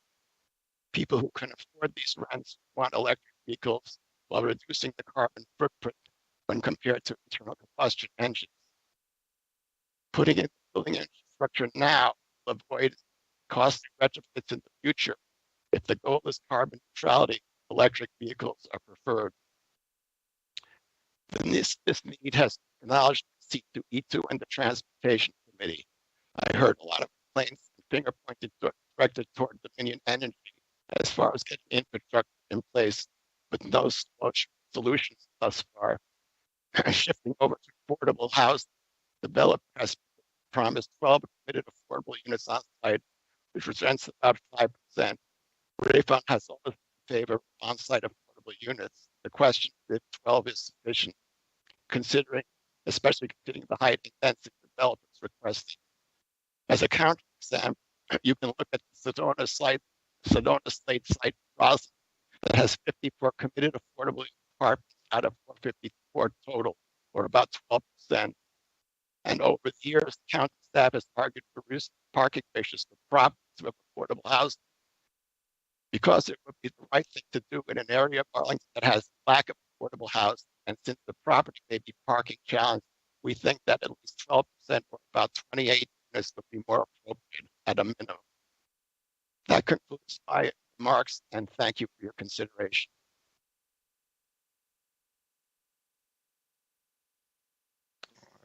Thank you, Mr. Arminsky. Do we have, let me go first. Do we have any, I see that there are two people on the agenda representing C2E2. Is that's not normally the case, Madam Clerk? No, Commissioner Ware, it is not normally the case. But to be perfectly honest, I will allow the two of them to decide if they're on the call at this moment to hear my voice, to decide which one is going to speak. Thank you. Thank you, Madam. Thank you, Mrs. Johnson. Yes. Hi, this is Tim Effio. I'm going to be speaking on behalf of the C2E2. Thank you. Thank you, Commissioner Effio. Do you want to get started? Yes, please. Yes, please. Okay. Well, like I said, my name is Tim Effio. I'm speaking on behalf of the Climate Change, Energy, and Environment Commission, also known as the C2E2. What many of you might not know is that 55% of the greenhouse gas emissions in Arlington County come from residential and commercial buildings. Arlington County has a stated target of net zero emissions by 2050. And buildings being such a big portion of our emissions, obviously they represent the greatest and fastest way to achieve our targets. So what the C2E2 does is we participate in the SPRCs. We score the projects in their ability to meet the CEP targets, that net zero target that I just mentioned, and we take it pretty seriously. I do want to say that this applicant did come and meet with the C2E2, and so I want to commend them for that. Most applicants don't. And so we're really happy that they came and talked about the project and talked about some of the challenges they have.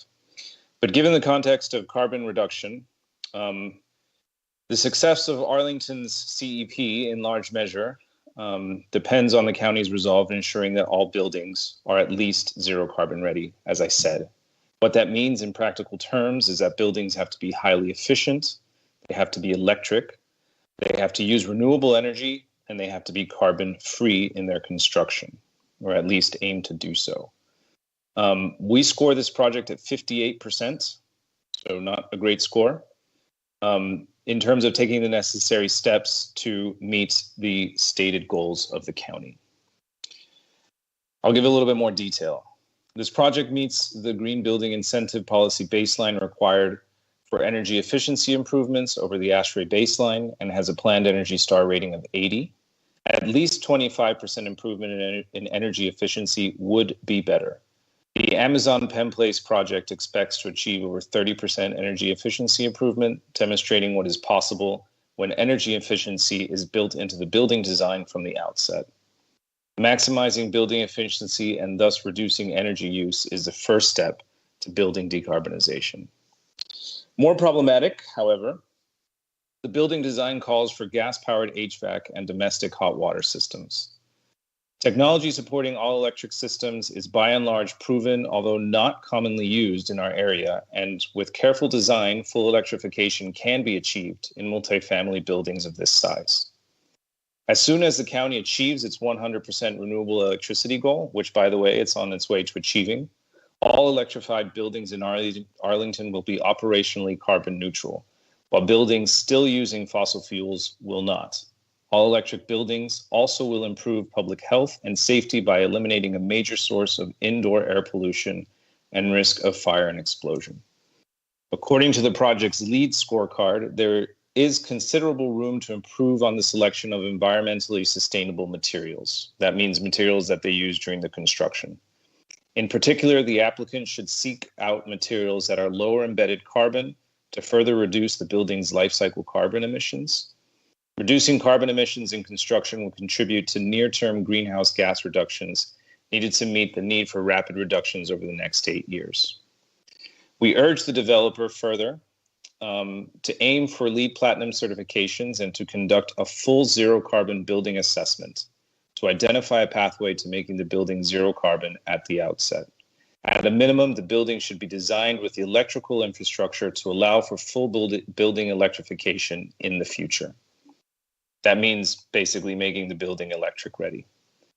The project is meeting the green building incentive threshold for electric vehicle infrastructure, and that means EV chargers installed in 4% of parking spots and 15% of parking spots should be ready for future EV chargers. However, based on the growing adoption of EV countrywide, and especially in Arlington County, the CEAS-2 strongly recommends that all projects come to the SPRC for consideration strive for 10% and 50% of parking spots that have EV chargers and are EV ready, respectively. This will help meet future demand for a full transition to electric vehicles and avoid the need for much more expensive retrofitting later. The applicant should consider smart charging technology to maximize the number of vehicles that can be charged while reducing demands on the electrical capacity available at site.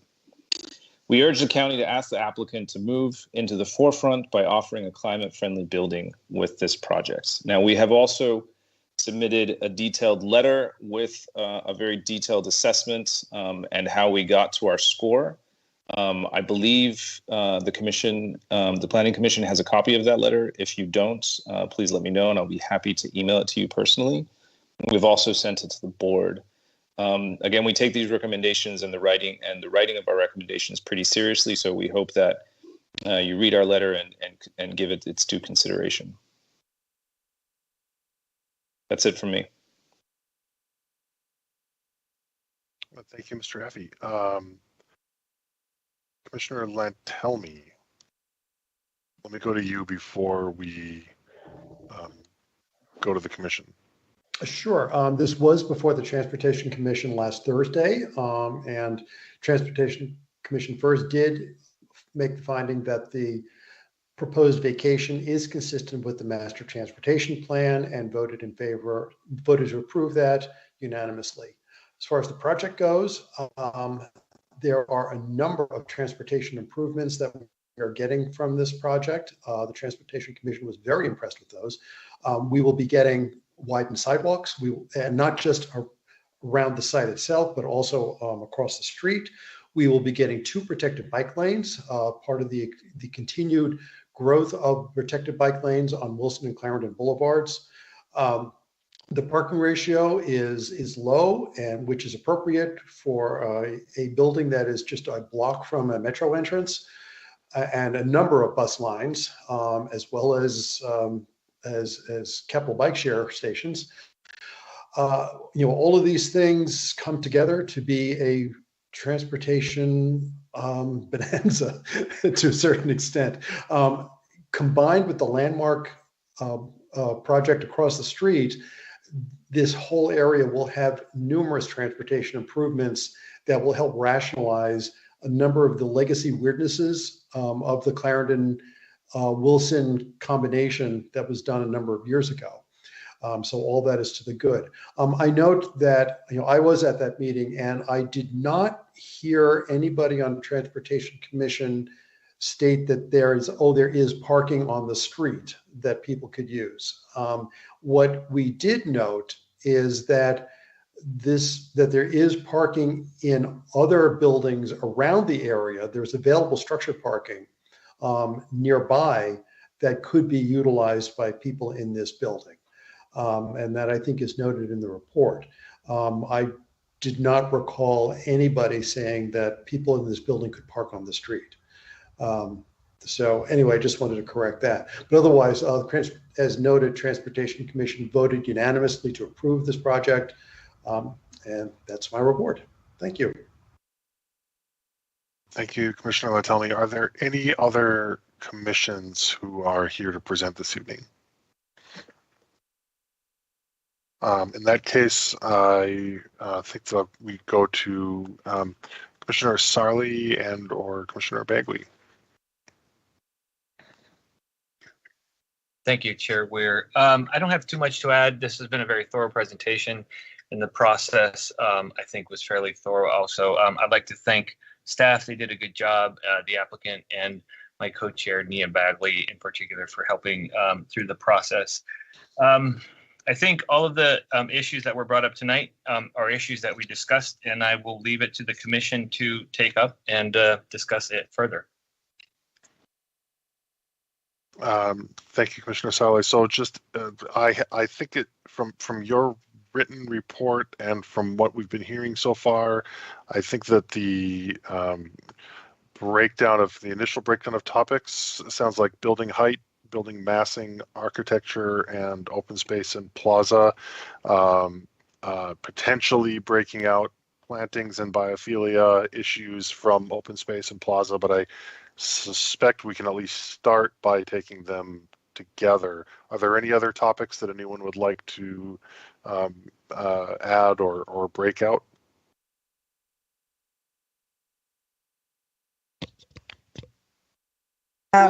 Commissioner Weir, I think I wanted to talk about just like transportation generally in this area where we're going to have two major projects. All right. Is that like construction and staging transportation issues or like safety impacts, I think more to, I think, you know, the last time when we had a conversation about the landmark project, there were some discussions about an access road and also just concerns around pedestrian and just safety for every mode of transport. I don't know why my camera's not showing on. I apologize. So I just wanted to I have a comment or a thought about that too. Okay. I'll add transportation issues as a bullet. And Commissioner Hughes, your camera is on. Thank you, Commissioner Weir. I'd like to add community benefits, since this project makes a substantial community benefits contribution, and energy questions. Community benefits and energy questions. All right. No other cameras, no hands. We'll start with building height. Are there, Commissioner Bagley, let me go to you first before I go to building height. Thank you. This might be more of just a question. Would bird-friendly glass question come up in architecture? Or would it come up and where would it come up? Thank you again. Just Commissioner Raffio, before as you drop off, thank you for presenting. Commissioner Bagley, let's put it in architecture, and if we decide that we want to split it out, we can do that when we get there. Perfect. So on building height, are there any commissioners who have questions or comments? Prefer to start with questions, but we can go to comments right away if there aren't many.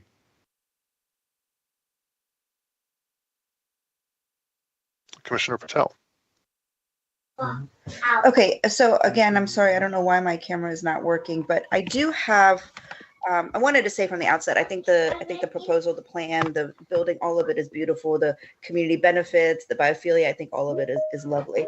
I do have one question though. When we are doing some of these like projects, these larger projects, are we considering, like that area has a lot of tall buildings, and so are we considering like what the wind is going to do in this area, how it's going to funnel through this space? Because on a very windy day, when you're down there by the courthouse, you can get blown away. So has there been any consideration as to what the impact of the wind is going to be?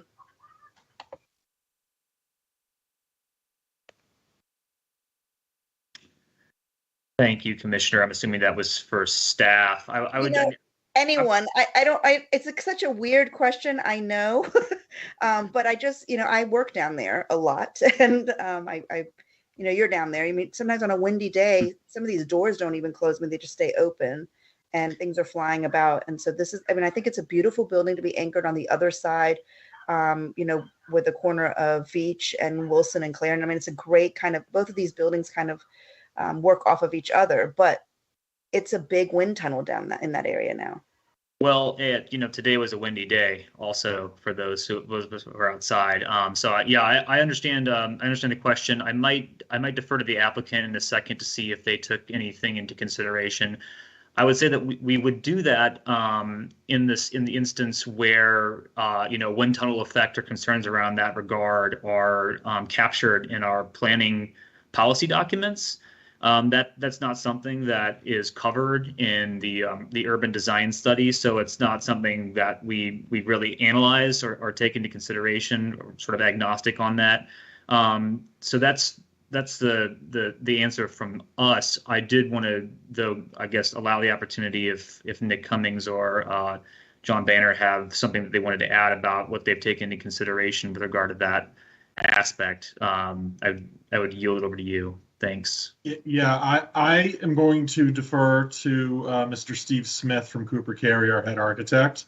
And then Mr. Beinert, if you know anything about the wind, you go right ahead, sir. I'll let Steve go first. Yeah, I think I always say life is relative. I grew up outside of Chicago, so when I think about Chicago and the high rises there in the Windy City, this is something that I think is doesn't compare to that whatsoever. We've got some pretty good widths on our streets here, and I don't think that it's really going to be something that is influenced by the height of the building. At the end of the day, there's a good size between the intersections and so forth. You get days that they are very windy. I mean, and you get doors that sometimes, I heard you mention that we have code requirements that doors have really minimal 5-pound pull and push on them. So with that, sometimes holds them open as well. But I don't think we're going to have anything significant here. So I'm just going to follow up. This is an area, Mr. Watson, that I am concerned about, just kind of moving forward when we think about these buildings. Like in this particular area in Courthouse, we are facing a lot. I mean, there's a lot of challenges, with the wind and what the impact is on the wind. And this is a really public facing area. We've got the courthouse, we've got the, Bosman building. There's a lot of kind of, public benefits or needs that are occupied by these spaces. And so I think that, I understand that in planning sometimes we're not thinking about that, but maybe we should be. Sorry, I've got background noise too. Maybe we should be thinking about these issues because I think it does ultimately affect the individual who is going to be enjoying these spaces. And I, being a person that enjoys these spaces, I mean, I'm looking forward to seeing the architecture. I'm looking forward to seeing the public space, the greenery, and all of that. But at the same time, we are facing climate change. We are having windier days. We are having these kind of weather phenomena pop up. And so I think that maybe in our planning processes going forward, we should be thinking about some of that too.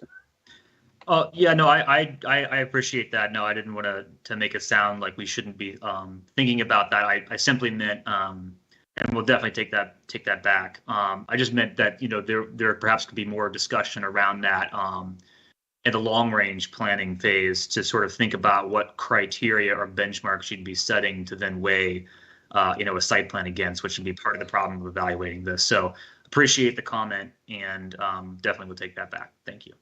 Thank you so much.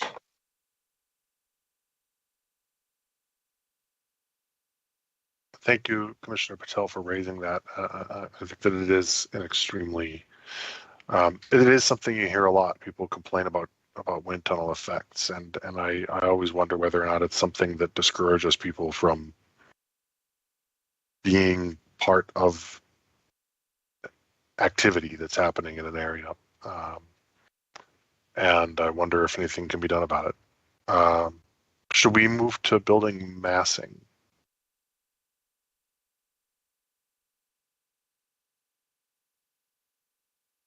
Commissioner Morton.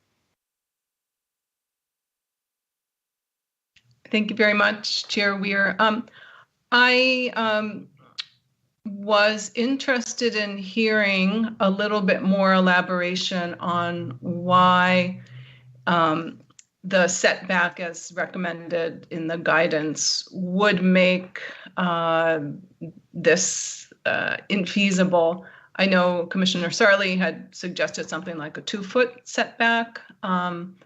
And I'd be curious to hear from staff, maybe that head of urban design, Chris Kreider, about what kind of analysis went into this that determined it would be infeasible? And then maybe the applicant can weigh in. I'm concerned in the courthouse landmark building, I thought it was a more successful transition in some respects to the historic environment. And I'm just sort of curious as why the applicant didn't feel like they could continue that approach just right down the block. Thank you. Thanks, Commissioner Morton. I don't know. I'm happy to address your question. I guess the first thing I would say is, it's up to the applicant to provide that. We certainly welcomed and encouraged there being some kind of a step back, and I'm assuming we're talking particularly here above the second floor. I think the point that we're trying to make and why we are accepting of this particular deviation is that the site-specific guideline for this particular site was that there be horizontal treatment at the top of the second floor to relate to the buildings across the street. And the applicant is doing that with a horizontal band, material change to brick there above the second floor. In terms of the step back, that's an area-wide guideline that would apply to, as you said, any site within the study area. I think there is something to be said for the fact that this site is uniquely shaped and particularly small and narrow. At the middle, it's about 80 feet wide.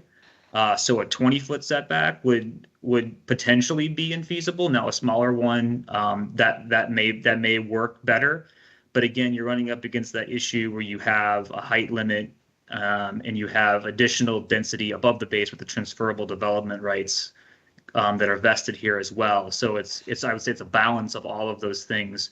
Ultimately, we felt that this was meeting the site-specific guidelines that were required there. Not that we wouldn't have accepted a 2-foot setback above the podium, but that was the staff analysis that went into that particular step back. And I guess it sounded like part of that question was for the applicant as well. So I will allow them to respond if that's appropriate. Yeah, sure, Adam. This is Steve Smith, Cooper Carey. The site is the angle created by the intersection of Wilson and Clarendon. It's 10% narrower than the Flatiron building in New York City, if that gives you any sense of this. So it is a very tight site. It's a great site. It's a challenging site.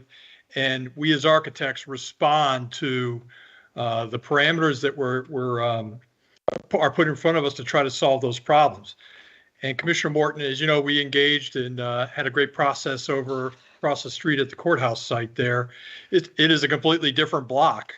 Its shape, its form, its scale, its size. I think it's a successful solution over there where we had opportunities to set back the tower and even get a feel for about a 25, 30-foot base that was there around the majority of that building. And it expressed itself in the retail there that allowed it to communicate, I think, more with the buildings to the north from both these sites.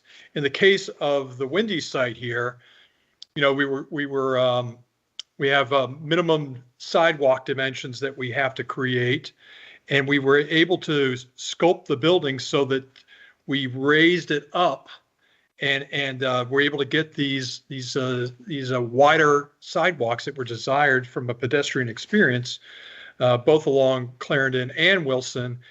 So the building kind of took the opposite. Instead of having a base that popped out and a tower that came in, we had a base that pulled in to give that pedestrian feel at that scale and lifted that base up so it has up at the third floor, it has a small soffit, if you will, that's there. Once we start to pull in the tower, it becomes something that really starts to diminish some of the rooms that are in there on both sides, obviously, and doesn't make them as workable. We thought it was a really nice solution, and that height with just a little bit of soffit over you, not only at the plaza, but even along the lengths of Wilson and Clarendon there, that again, that height related somewhat when that 25 plus feet to the smaller buildings to the north of us in its mass as well. So that's what we were trying to solve with that when when a setback became difficult in the north and south facades.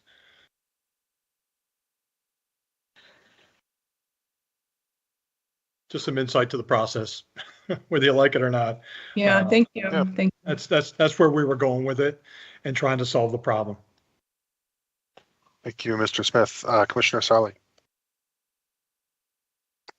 Thank you, Chair Weir. I guess I'll react a little bit to the architect, Mr. Smith, in talking about it. I think, yeah, it's very true that the unique site has some difficulties that are inherent, particularly at the sort of pointier angle.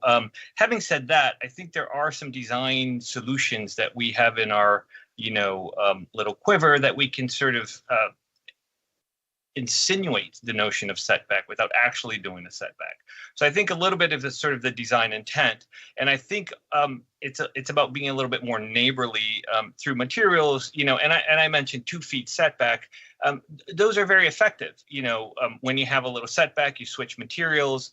You can start to really break down the mass and make it feel like it's significantly more relating to the scale, particularly to the colonial village to the north. So I think, yes, he's correct that the setback, if you're talking programmatically and you're talking about 20 feet setback, which is our typical thing, is somewhat unrealistic. But I think you have design moves that you can do. The other thing is you can also, follow the contour and create bigger setbacks where there's a little bit more room to do it, and then break down the mass. I think it really is about breaking down the mass. And there's 2 things that I think would be positive on that. One is a little bit more neighborly, as I mentioned, and the other one is this notion of the height. I think, when you see that sheer sort of masonry, going up the entire height of the north facade, it becomes very obvious, right? It's overbearing. So I think there are some design moves that could happen on this that would not deviate or take away from the sort of profitability of the project, if you will, but could start to break down the mass, de-emphasize the height, and relate to the neighborly sort of the north neighborhood. So that's a little bit of my reaction to the point. Having said that, I do recognize that it is a difficult site and one that requires a little bit more creativity than sort of the typical opportunities that are in like the landmark site. Thank you.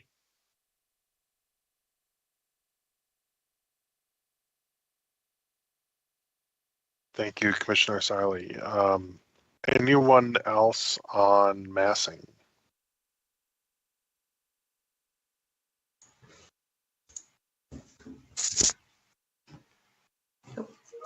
Commissioner Steinberger? Oops, sorry, I just lost the right page. Hi, and apologies, I guess my camera is not working very well at this moment either. I'm gonna go off camera because I can't seem to quite get that straightened away. Commissioner Steinberger, for what it's worth, it looks like yeah, but I can't like a move lens it. cap might be closed if you have a Yeah, lens no, cap. it's not closed. It seems to have just sort of moved awkwardly. I can try again. Wait, does that work? Okay, problem solved. There you go. I did want to sort of just, reiterate that I'm pleased with some of the changes that, I saw at the communications, back, I think from December, from the project chairs and the commissioner chairs. And I'm pleased with some of the changes that have been made. I do still wonder if there could have been more to address some of the setbacks and the questions raised with that. And it's always a kind of a balancing act of how we approach, scaling and scoping to the community around. And, and I think it is a beautiful building. I do still wonder if enough was done to appreciate that transition to the community surrounding, and particularly the historic colonial village community that is next door. So thank you. Thank you, Commissioner Steinberger. Any other items on massing before we move to architecture, which will also be glazing?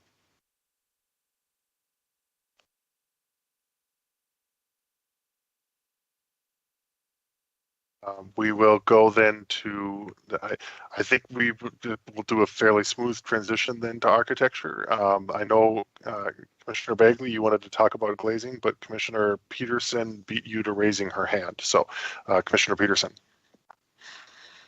I am happy to defer to Commissioner Bagley if she is ready and wants to go first. Well, all I was doing was calling on her, but you're here now. Okay, perfect. So I was wondering, Adam, can you pull up the slide that kind of showed the before and after of the public area, the architecture of the public area, how it changed? Certainly, just give me 1 second to get back. I'm sorry, did you say the public area or the just the overall facade on the west side? It was kind of like looking at the kind of patio area. Yeah, sure. Like for patio and then the new design. Sure. Yes. Okay. So I think this is it. So my question is, there is this pretty artistic pivot that is happening on the left side of the picture on the revised photo. And I was wondering why that pivot up is happening on the north side of the building as opposed to the south side of the building. And I guess this is a question for the architect. Why is the pivot happening on the north side of the building versus the south side of the building? Because I imagine the purpose of this is to let more light in, and the sun is on the south side of the building. And so then that also kind of made me question, like some of the pictures that we've seen seem to have the sun on the wrong side of the building. Like looking at this revised picture, it's showing the sun in the north part of the sky because you see the shadows of the column kind of falling to the right side of the picture. But like the sun goes from east to west in the southern part of the sky. So the shadows should be going the other way. And looking at the shadow study that was in the staff report, those shadow studies look correct. But like a lot of these visualizations that were in the presentation look like the sun is in the wrong part of the sky. Commissioner, I could respond just real quick on one part of that. I think you're talking about how the soffit turns up there on the left hand side of the image. Well, it's completely actually shaved away on the Clarendon Boulevard side, so there's more direct light onto the plaza from there. But I would defer to the applicant for the angling of that and also with regard to the rendering or the sun angle. Steve again. I think it's a good observation. I'm looking at that now. I do believe, if I remember, looking at some points in the June 21st, we look at 4 different studies, the shortest, longest, and the 2 equinox days, as we study through these shadow studies, that we do kind of come around to the north. The SPRC version that you see on the left had a majority of that facade was parallel to the courthouse elevation at that point. And I think to Adam's, what the point Adam was trying to make is that we took that building and then started to slice, if you will, and chamfer is the operable word these days on this concept, the northwest corner so that it angled back to allow more light and air into it at the end of the day. But there is some shadows that seem to be pointing a little bit to the south as opposed to emanating from the south there. But that was a part of the big idea. And the chamfering that's happening, some of the glass is the facade is fully flat. Some of it's angled towards the sky, and some of it angles, depending on the facade as it goes around that prow, angles to the ground. So it will receive the light differently and throughout the day as the sun moves around it, making it a much more dynamic structure. And as John Beinert said earlier, I think as you approach it from different areas around the neighborhood, the building will always take on a different kind of look that I think would be very pleasing. Okay, so I just wanted to confirm that you think this is the best design for allowing light in, which had been previously raised as a concern that this kind of patio would be too dark. This is the best design to let the maximum amount of light in, knowing that this the sun is going to be in the southern part of the sky. Certainly, yes. And I think, the height of it overall is something that we studied with staff very significantly, had a lot of conversations, even went out to the site and looked at it again with the surrounding buildings. And that height of the canopy there is one that starts to, and also running along, as I mentioned earlier a few minutes ago, at that base at 3 stories up, is it starts to relate to what's just to the north of us. And you get the sense of a level of enclosure, I think, that will be important. And certainly it, I think extend the time that you'll have outdoor space because of where that height is at the end of the day. It'll feel like enclosure. It'll be able to hold a little more heat when it's colder outside in the fall. And I think it'll be a little bit more successful, both day and night there. The benches have a real playfulness to them. Some are under the overhang, some are outside the overhang, and you can be inward focused, or you can look out to the rest of the community. I think it's going to be a pretty dynamic space for what is really a rather small plaza. It's not a huge, grand St. Peter's like plaza or anything. Let's not kid ourselves here, but I think it's going to be really successful at the end of the day. And there's a lot of good process that went through this with staff. There's also that whole ground floor expression, that 2 stories that's there wrapping around the building differentiates itself from the brick that's up above, and our easternmost setback that we have above the 10th floor is more significant than what was approved in 2015.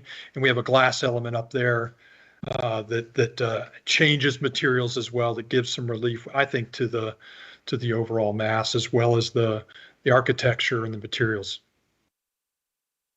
Thanks. Pleasure.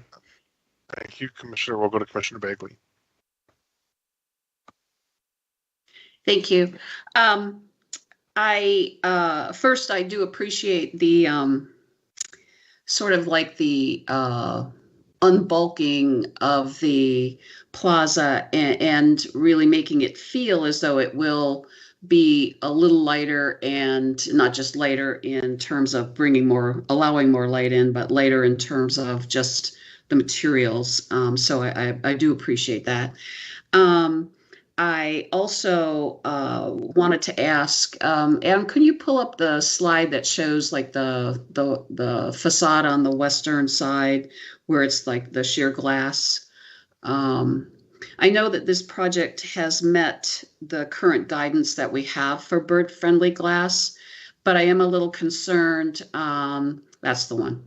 I am a little concerned that, as you see that glass, and while I believe that this building is incredibly dramatic and very different, and it's stunning in some regards, and fascinating now with the way that the architecture is at the base there. But I am concerned that, this building kind of fades into the sky at times. And while we have now some guidance that this proposal has met in terms of bird friendly, I am a little concerned that perhaps it's not enough in this case, given the extent of the glass here. And I don't really know what to do about that, but I am just concerned about it. And I figured this is a better place than no place to raise it. Birds can't quite differentiate the way we can. We can look at this and say, wow, this is really dramatic and incredible. But I am a little concerned about that. And again, sort of stuck with the system as it is now, that this is within the allowable guidance, but it is something that I believe that down the road we may have to address. And, if we find that this glass is all of a sudden we have a lot more bird strikes, and there's, which does not make sitting in a plaza very attractive, and also is, not really great environmentally, then what do we do? So it just is something that is still kind of grappling with as I see things like this. So thank you.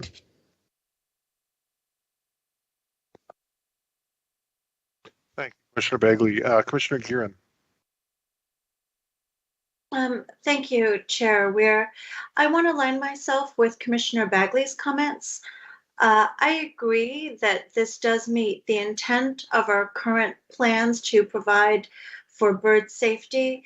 However, the impetus for all of this began with an architect in DC several years ago who was concerned, she and her colleagues, with all of the dead birds that they found at the base of the buildings.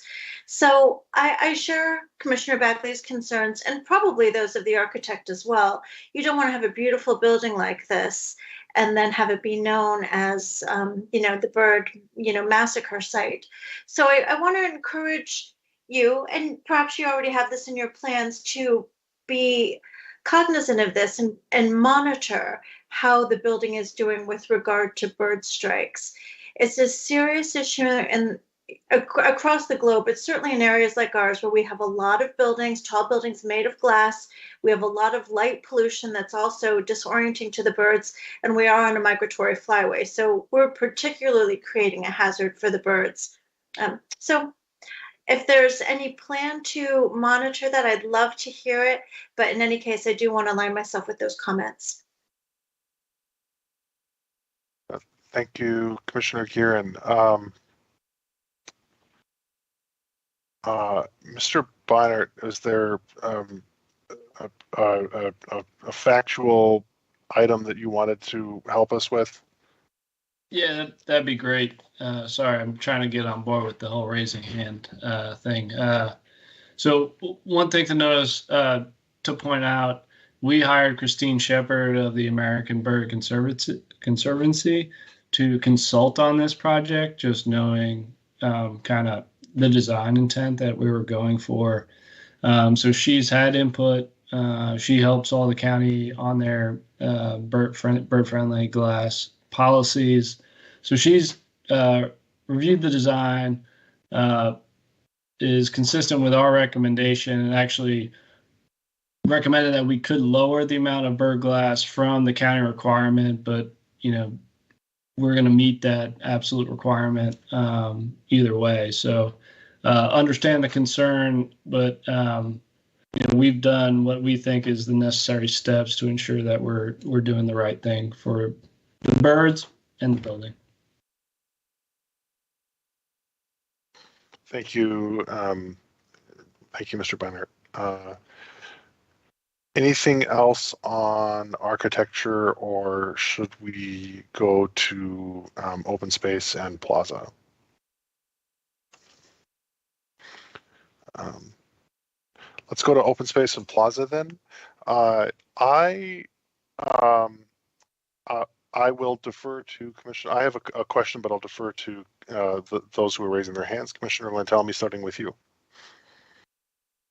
Yeah, I'm very much pleased by the change and impressed by the change in the plaza. And it's really, you sort of combine everything, that whole western edge end of the building, from earlier iterations to the one that we're seeing now. This dramatic change there in that it's a much more integrated and sophisticated design than the first ones. And I see around the plaza that design, to me, reads much more biophilic in the sense that the columns now are almost randomly placed and not being straight up and down. It almost is an echo of a forest.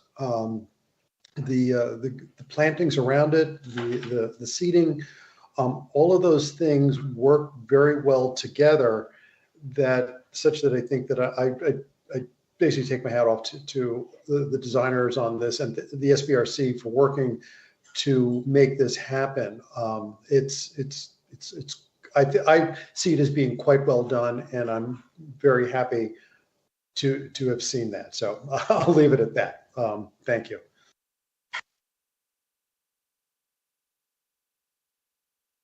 Thank you, Commissioner Lantelmi. Commissioner Morton. Thank you, Chair Weir.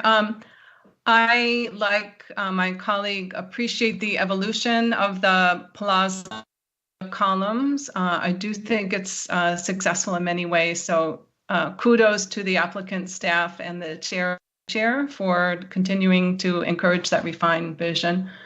I really liked the intentionality and the guiding principles that were expressed by the landscape architect. And I think it really has the potential to be a successful space.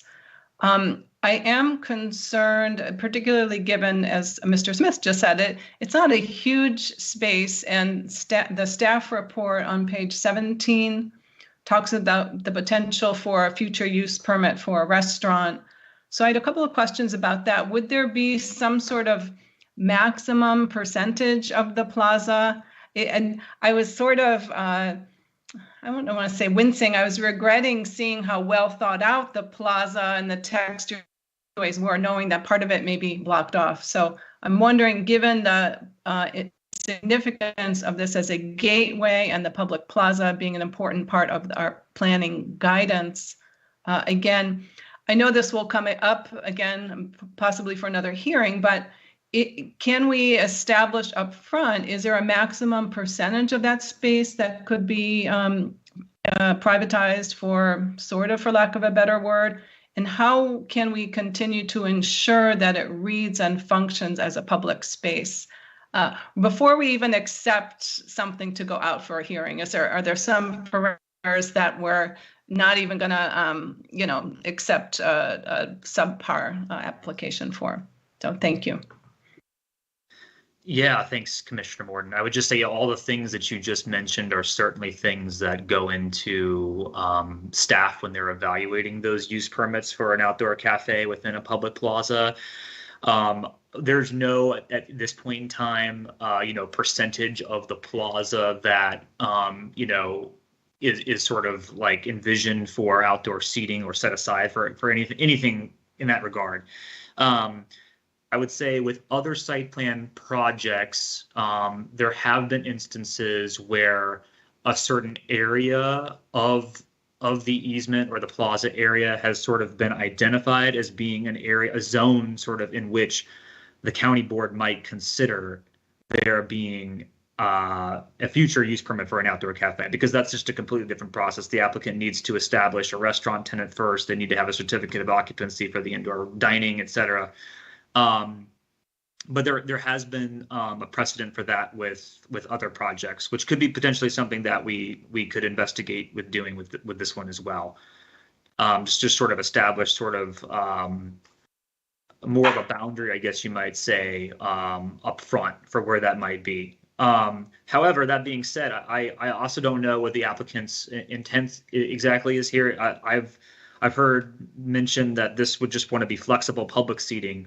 So regardless of whether which of course doesn't require a use permit if it's just open to the public and is not being, set aside or reserved for a restaurant there too. So that will be what it is moving forward until such time as there's a use permit that comes forward. But I hope that kind of answers the question, how we've approached it. Sure. Yeah, and I know you can't anticipate it. I'd love to encourage some, to the extent you could do some pre-planning or analysis and perhaps make a suggested zone, as you called it. I think that would be helpful. Thank you. Thank you. Thank you, Commissioner Morton. Going to Commissioner Peterson.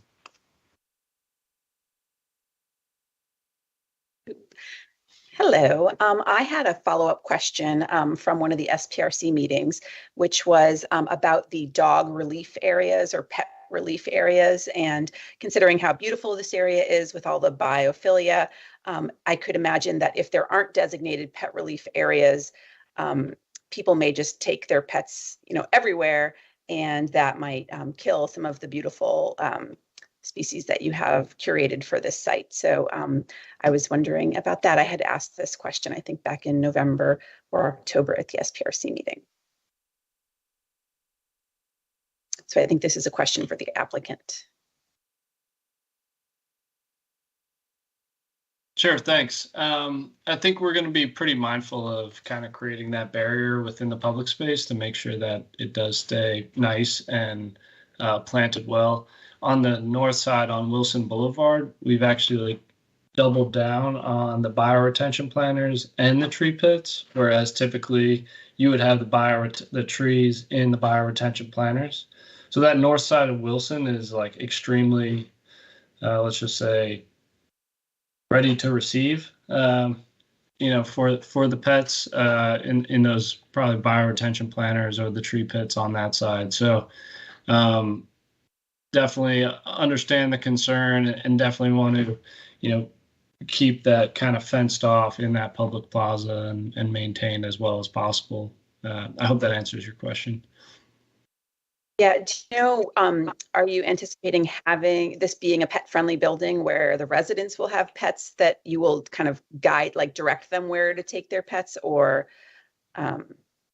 Yeah, absolutely. So absolutely pet-friendly, and the pet spa where you wash off your dog or is on the north side of Wilson and acts as a retail-like frontage on that Wilson Boulevard. And so everything will kind of gear itself towards that side of the building.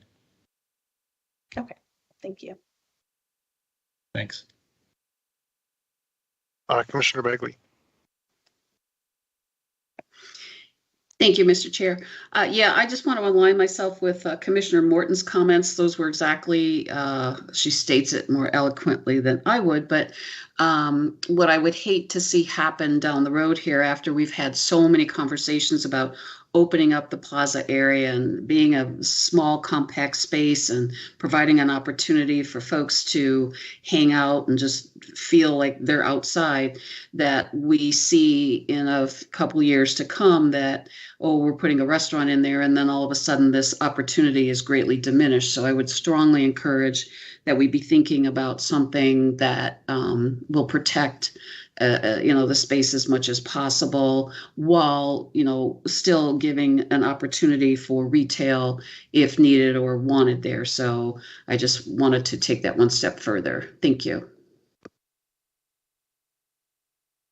Thank you, Commissioner Bagley. I just have my hand up to remind myself that I had a question, but I'm going to go first to Commissioner Gearin.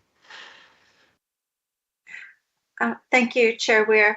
I wanted to ask the applicant if they could expand a little bit on their landscaping plans. I know we heard from one member of the public frustration that you're not using all natives in some of your landscaping, but I'm a big proponent of biophilia, and I interpret it as connecting people with nature. As your own landscape designer pointed out, there's a dearth of it for urban residents. In my experience, a lot of our natives don't fare well in the urban environment. And so it's just not always possible to do that. But I'd like to hear a little bit more about your planning on that. Okay, thank you. Thank you for the question. I appreciate that. Yeah, the images shown in the presentation was just a flavor of what biophilia, in terms of the pop of color, the textures, the smells, and the layers, and all of these things of beauty on each plant.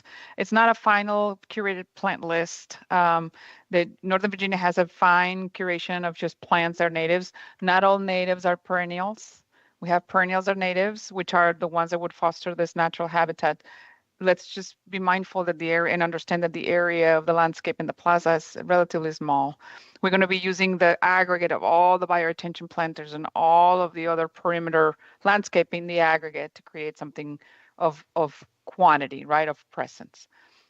There are native shrubs in the deciduous category and the evergreen category as well. So when we curate the final plan, in our opinion and expertise, is the layering is the best in commercial environments where you get dogs, people cutting through. I mean, there are so many things about the urban environment they are not in favor of, just something that it could be fully in nature. So we have to be creative and curate a plant bed that does have the native plant palette in mind, in the combination of evergreens, deciduous, and perennials, so that there is a structure over the garden.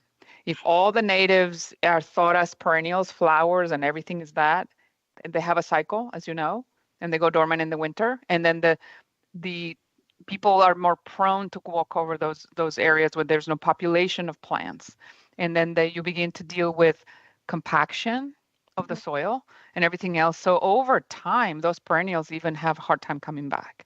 So our job is to protect perennials or some of the more delicate plants, from all of these, happenings in the urban life. You're And so at the end of the day, it will be a combination of all. And that, you know, we are in the process of curating the plan finally, and we're just going to need to do a little more studies on sun exposure. We're discussing, you know, the layering. You know, what is the look and feel with this final column design? What do we want to be? Like, it's such a showstopper in our opinion, and some of the architectural features. How do we celebrate those and not compete at the same time? And just one follow-up, just confirm, as all of our projects do, you confer with our urban forestry staff and you check our local invasive plant list. Yes, ma'am. Yes, ma'am. Okay, thank you. You're welcome. Thank you for the question. So Commissioner Gearin covered my question in a more adept way than I would have been able to, which is one of the reasons that I deferred to you. So thank you for doing that. Are there any other questions on architecture and or biophilia?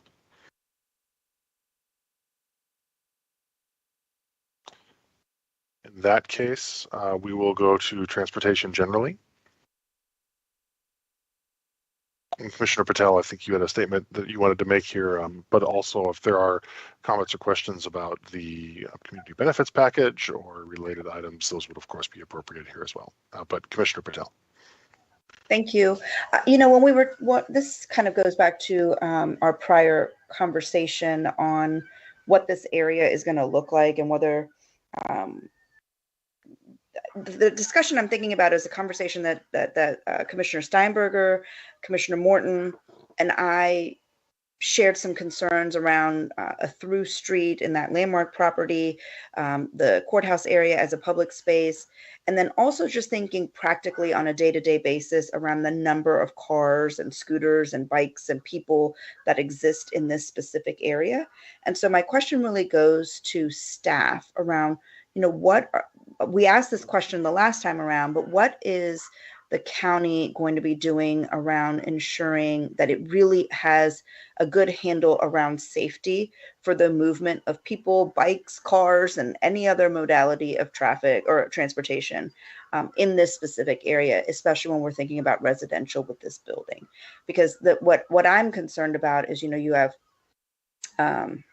Arlington Science Focus, I guess. It used to be Key School right there. You've got daycares in and around this area.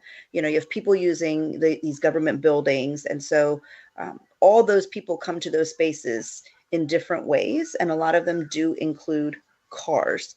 And so how are we ensuring that what we're doing in this space with the roads, the lanes, the sidewalks and everything are really going to meet the needs of what's happening down there?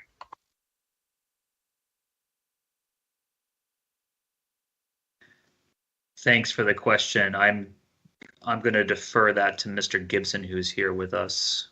And I will pull up,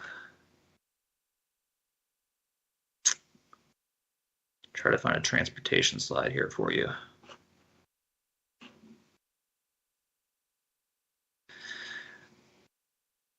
Mr. Gibson, is there a particular slide you would like me to help use as a visual aid here? Why don't you just bring up the slide with the elements of the community benefit package? Sure. Commissioner Patel, thank you very much for your concern in this area. I'm Robert Gibson with Arlington County DES Transportation.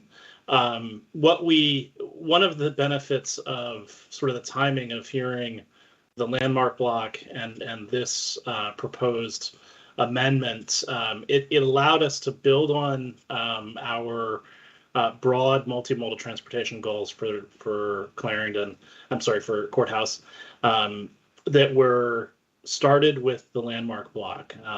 If you look at this, you'll see a lot of blue lines here in this drawing, and those represent the changes that the landmark project is implementing. And to build on that, we've brought forward a series of off-site improvements shown here in green that dovetail with the on-site improvements of wider sidewalks, the plaza, the new alley in this image. And so what we've been able to do is we've been able to look at all modalities, ped, bike, transit, auto, ensure that there are spaces for those users and to bring best practices in creating safe spaces for those different user types. So we're integrating protected bike lanes here.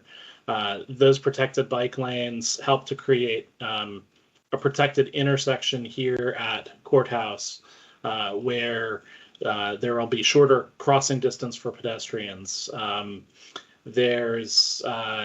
have new signalization going in. We have new floating bus stops here that reduce the conflicts between bikes and buses on the east side of the site, which we've moved away from the original bus stops that were closer to the intersection, and with them being so close, we're allowed to move them further away. We're taking advantage in this design of the existing sidewalks on the east side of the site that cross through the block to provide connectivity for pedestrians effectively mid-block before this hill going downhill towards Clarendon occurs, so pedestrians have most visibility as crossing these locations. So I hope this information can help ensure that we're looking at this across all of the modes, and this project, along with its on-site improvements, the off-site improvements will bring a much safer part of Courthouse with this redevelopment and the adjacent redevelopments. Yeah, thank you so much. I appreciate that. I think for me, what my kind of concern is, like, when do we look at it to see if it's really working? You know, I mean, I just worry about this area being so high traffic, and it's the demand on its uses are so varied, which means that there's a lot of different people coming into it in different ways. So when do we look to see if what we have designed here is really working for this area, especially since we're moving some of these like parking areas away, and we're making a lot of shifts in a very small space. So I think that, as you know, Arlington County does have our Vision Zero goals and program. This is an area where we focus specifically on safety for motorists, cyclists, and pedestrians, with the goal to eliminate fatalities and reduce serious injuries. So we do have programs which collect quantifiable accident history and information that becomes our first sort of bellwether of are we going in the wrong direction? We continue to monitor all those statistics, and we present that annually as part of our Vision Zero. So it's not just this location, but broadly, we do continue to look at safety. We do also respond to community concerns, and our traffic engineering and operations team it does frequently investigate locations and recommend mitigations for concerns that we hear from the community and concerns that we observe ourselves as staff. Okay, perfect. Thank you.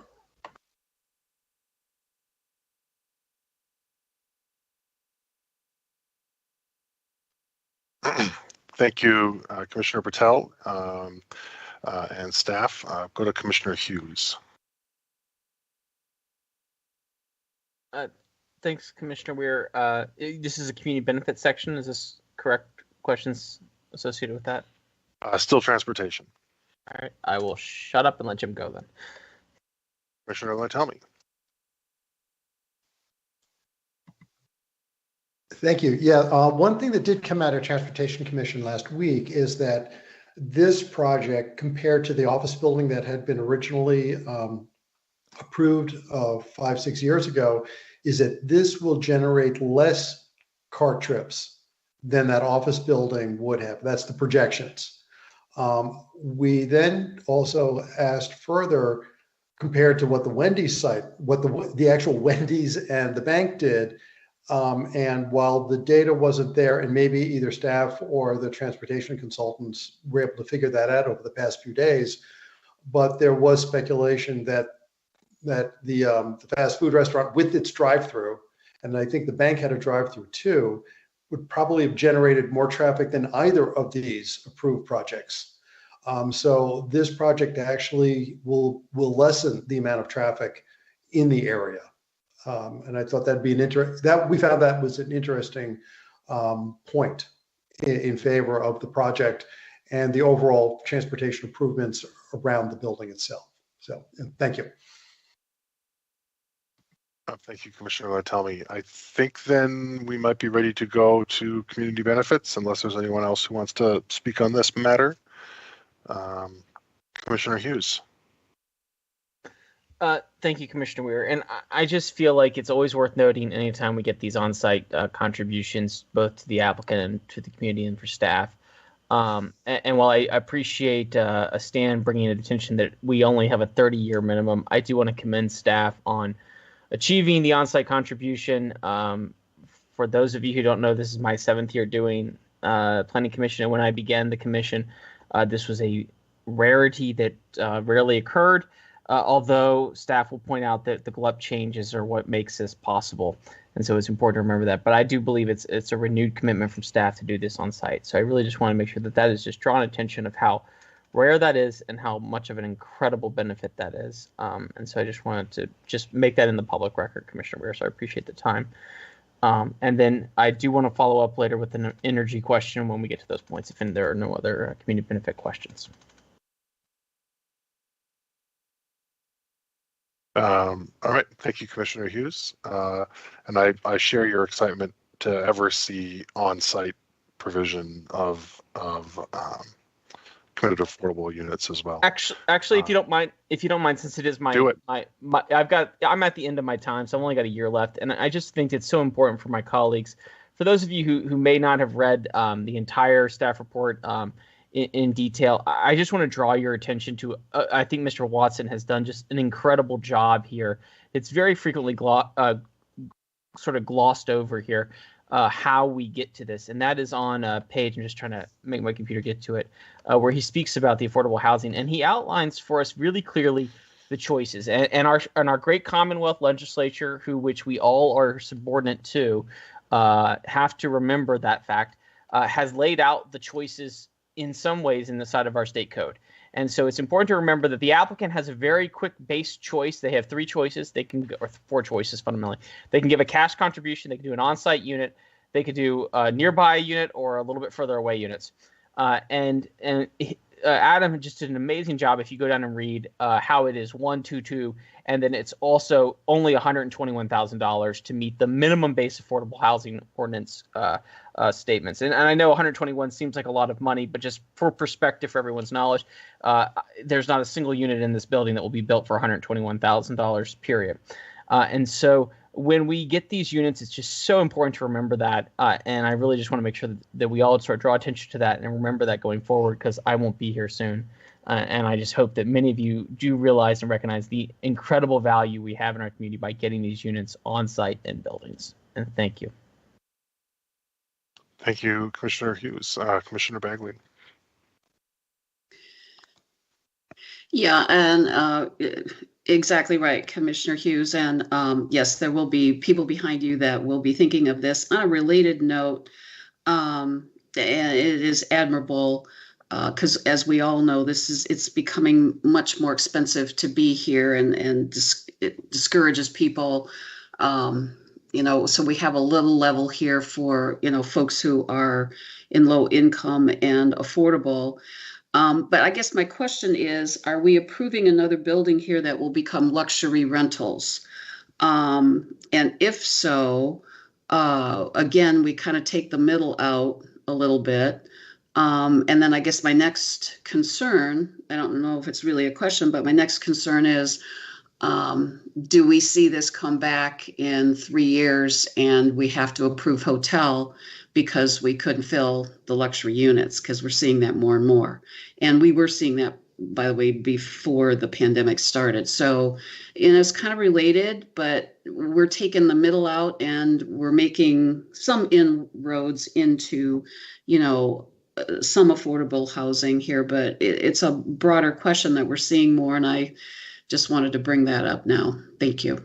I only want to just real quickly, Sir Commissioner Bagley, always as a reminder, I have the advertisement in my head right now. I have this visual image of this very glamorous 1960 ladies holding a long cigarette, talking about the luxury units of the River House Apartments, which is over, as we all know, the JBG contribution to the National Landing area. That are now, they were middle, and this is one of the things people forget, that luxury becomes middle in the long run because it becomes older, and then at some point it either becomes affordable or it becomes a bulldozer. And so it's important for us to remember that even if it's a luxury unit today, there are 12 units that are affordable, Commissioner Bagley, which is incredible.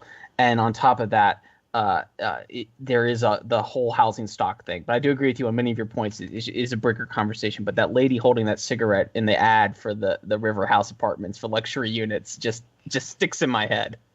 And the model was furnished, the model apartment furnished by Woodward and Lothrop, which, at the time was worth noting, that the model was furnished by Woodward and Lothrop. Commissioner Kieran. Thank you, Chair Ware. Commissioner Hughes, I appreciate your point. I have a different perspective on that, though, and I'm aligning myself with Commissioner Bagley's comments. I'm also concerned that this not come back for hotel use because there's too high a vacancy rate. You were describing something called filtering, which should work, but it doesn't really work in Arlington where our land values stay so high and we permit redevelopment that we don't actually get filtering. A lot of our units never make it to that point before they're torn down and rebuilt as luxury units. And we don't need to talk a lot about that now. I think this is an issue that we face over and over, but I do want to share that alternate perspective on this. Thanks. Going to Commissioner Patel. Just really quickly, I want to align myself with Commissioners Bagley and Guerin. Thank you. Thank you, Commissioner Moore. Just for the record, I don't want to see it come back as a hotel. Just to be clear. Yeah, I can imagine that this commission would not be particularly pleased, given how we've deliberated such requests in the past. But that's just idle chit chat, not forecasting.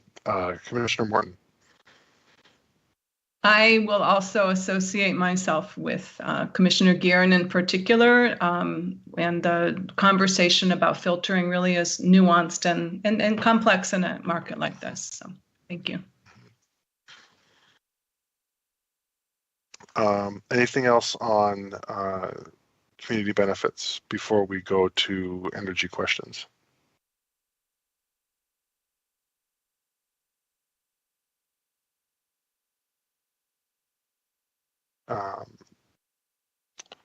Commissioner Steinberger, were you the one who had raised energy questions? My apologies if not, both to you and the person who did. It's me, Commissioner Weir, and it was a follow. It was a follow-up to C2 E2. I think I think I liked it was E2D2 or R2D2. It's always hard for me to. The bottom line on my question, I don't know if staff's able to opine any on the scoring, which was honestly new to me in 7 years of doing this, which was really cool. I like to learn new things. But I was really much more, they presented for us a very interesting metric of a 58% score. And I don't know how to review that in an empirical way. And I don't plan to do it on this proposal this evening.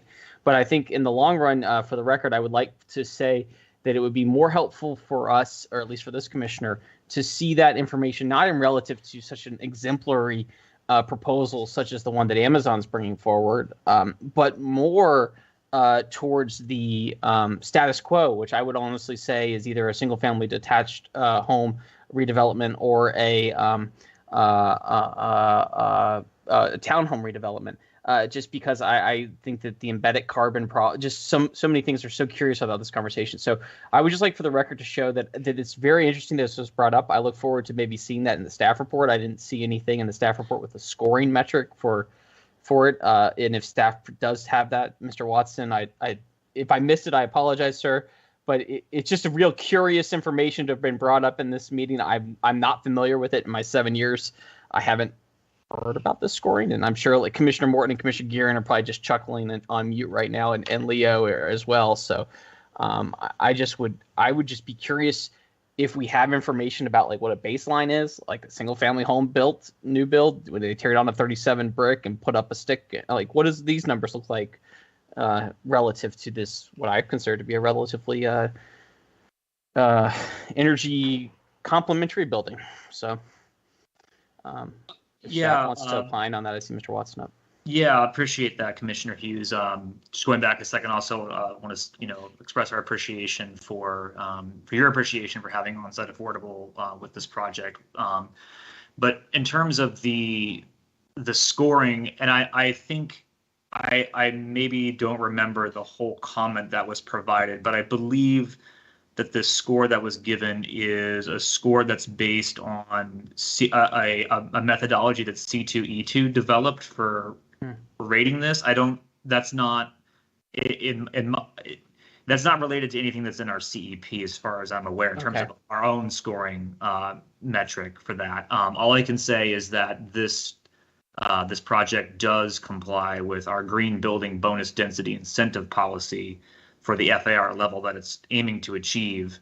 And all of those baseline prerequisites, the energy optimization level, et cetera, are all conditioned in the site plan conditions as requirements, for pulling permits.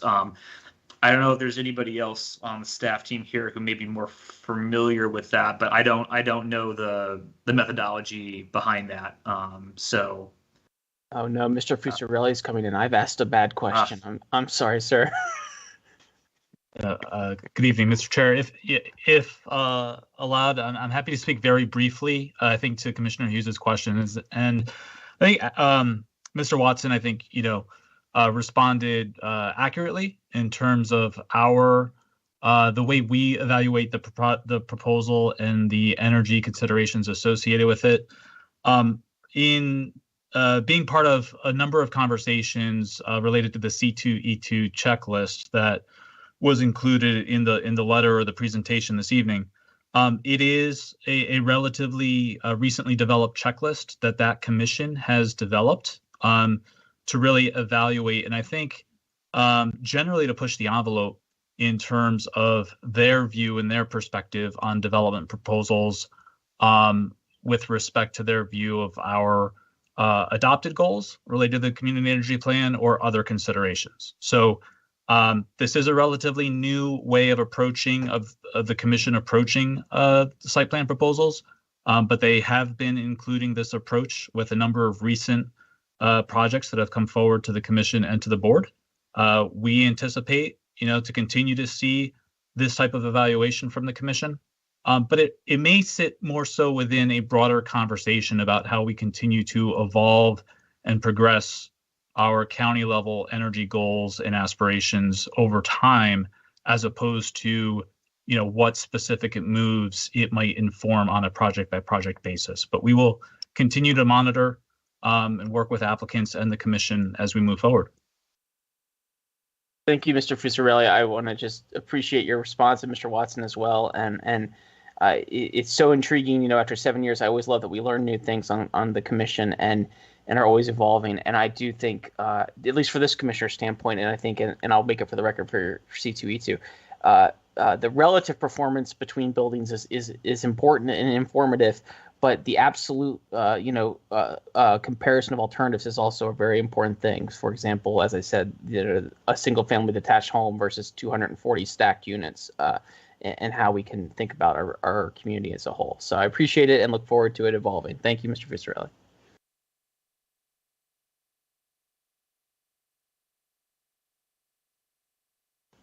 Mute, Daniel. You're on mute. I'm just joining in your thanks to Mr. Watson and Mr. Fusarelli. I believe that we may then be ready for a motion. So Commissioners Bagley or Sarli, I'll turn it over to you for that. And let's start with the primary and then do the vacation last. I might need some help on some of this. I think essentially I'm ready to accept the recommended motion from the staff report. And then I'm not sure I have a copy of the vacation motion. So I'll start with the. Commissioner Sarli, it's on the screen. Oh, thank you. Perfect. I move that we adopt the attached ordinance to amend site plan number 435 to permit construction of up to 231 residential dwelling units and up to 3,500 square feet of commercial retail located at 2026 and 2038 Wilson Boulevard.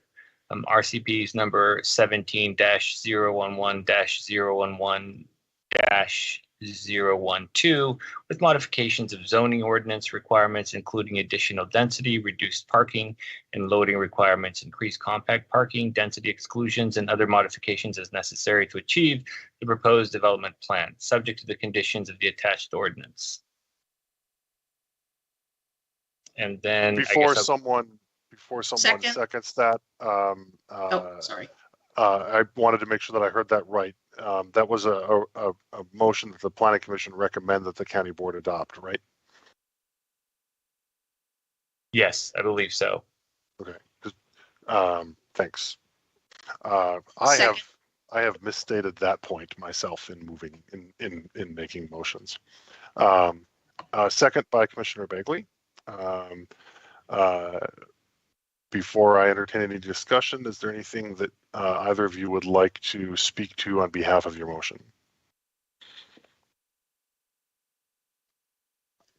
No, I think the process has been really good. Again, I want to thank Adam in particular, Mr. Watson, for being very sort of accommodating for me in particular, but also Ms. Bagley as we worked through the process, and also the applicant. You know, we did ask for a lot of changes, and I understand, you know, the process is a little bit frustrating at times, but all in all, everybody kept their spirits up, and so big thanks all around. Commissioner Bagley, anything you wish to add? No, just that, just as Commissioner Sarli stated, staff has been fantastic to work with on this, and also the applicant, you know, willing to listen to things that we felt still needed to be modified and responding accordingly. So, thank you. Thank you. Is there anyone else on the commission who wishes to be heard before we go to votes? In that case, Commissioner Bagley. Aye. Commissioner Gearin. Aye. Commissioner Hughes. Aye. Commissioner Lantelmi. Aye. Commissioner Morton. Aye. Commissioner Patel. Aye. Commissioner Peterson. Aye. Commissioner Sarli. Aye. Commissioner Schroll is, I believe, still absent. Commissioner Steinberger. Aye. And I vote aye. Motion carries 10-0. Commissioner Sarli, do you have another motion for us? I do. Let's see. I move that the commission find the attached ordinance of a vacation to vacate a portion of an easement to street and public purposes running between Wilson Boulevard and Clarendon Boulevard along the eastern side of North Courthouse Road on property known as Lot 24, Washington View. Land of GS Division Clarendon Property Owner LLC, RPC number 17-011-011, with conditions is substantially in accord with the adopted comprehensive plan. Is there a second? Is that Commissioner Bagley? Yes. Thank you. Moved by Commissioner Sarli, seconded by Commissioner Bagley. Would either of you like to speak on behalf of the motion? Nothing to add at this point. Thank you. Anyone else? Commissioner Weir, just out of a habit from since Commissioner Stroll is not here, can we get confirmation from staff that we've made an appropriate finding in that motion? I believe that this is the text from the staff recommendation, but I would still be grateful for staff to weigh in response to Commissioner Hughes' question. I believe you have. I have some instructions here from Ms. Collier in DES, and that is that you find the vacation is substantially in accord with the adopted comprehensive plan, which I believe you just stated. So yep. I believe that's correct. Thank you. Sorry, just old habits die hard. Sure, no problem. Thank you, Commissioner Hughes and Mr. Watson. Then I will proceed to call the vote. Commissioner Bagley. Aye. Commissioner Gearin. Aye. Commissioner Hughes. Aye. Commissioner Morton. I think you skipped Commissioner Lantelmi. Commissioner if he's Lantelmi, still thank here, you. But I'll say aye in advance. I say aye. Ayes from Commissioners Lantelmi and Morton. Commissioner Patel. Aye. Commissioner Peterson. Aye.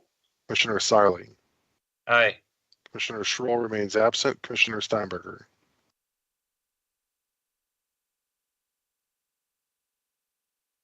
Commissioner Steinberger. Oh, Commissioner Steinberger votes aye. Apologies, had an issue with my mic. Thank you. Don't worry, it happened to me earlier this evening several times, and I vote aye as well.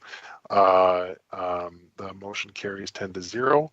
Are there any other motions on this matter? I believe the answer is no.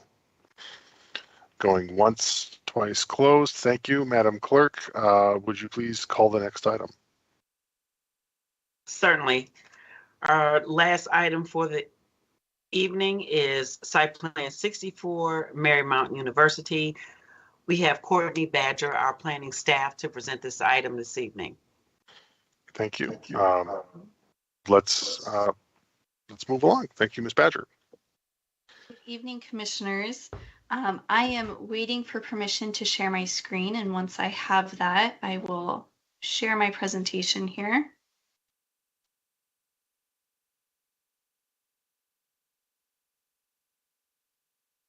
Okay, there we go. So good evening, I'm Courtney Badger with Arlington County's Planning Division, and tonight I'll be giving the staff overview of Marymount University's proposal for a permanent hotel conversion. This item is a site plan amendment for a permanent conversion of up to 133 units from residential use to hotel use at the Rixey building with a modification for hotel parking requirements. Just a note, although there is no construction taking place, this is technically a major site plan amendment because the principal use of this building will change across more than 5% of the building's total floor area. The site is located within the Ballston metro area on the northwest corner of Glebe Road and Fairfax Drive, and it's within site plan number 64.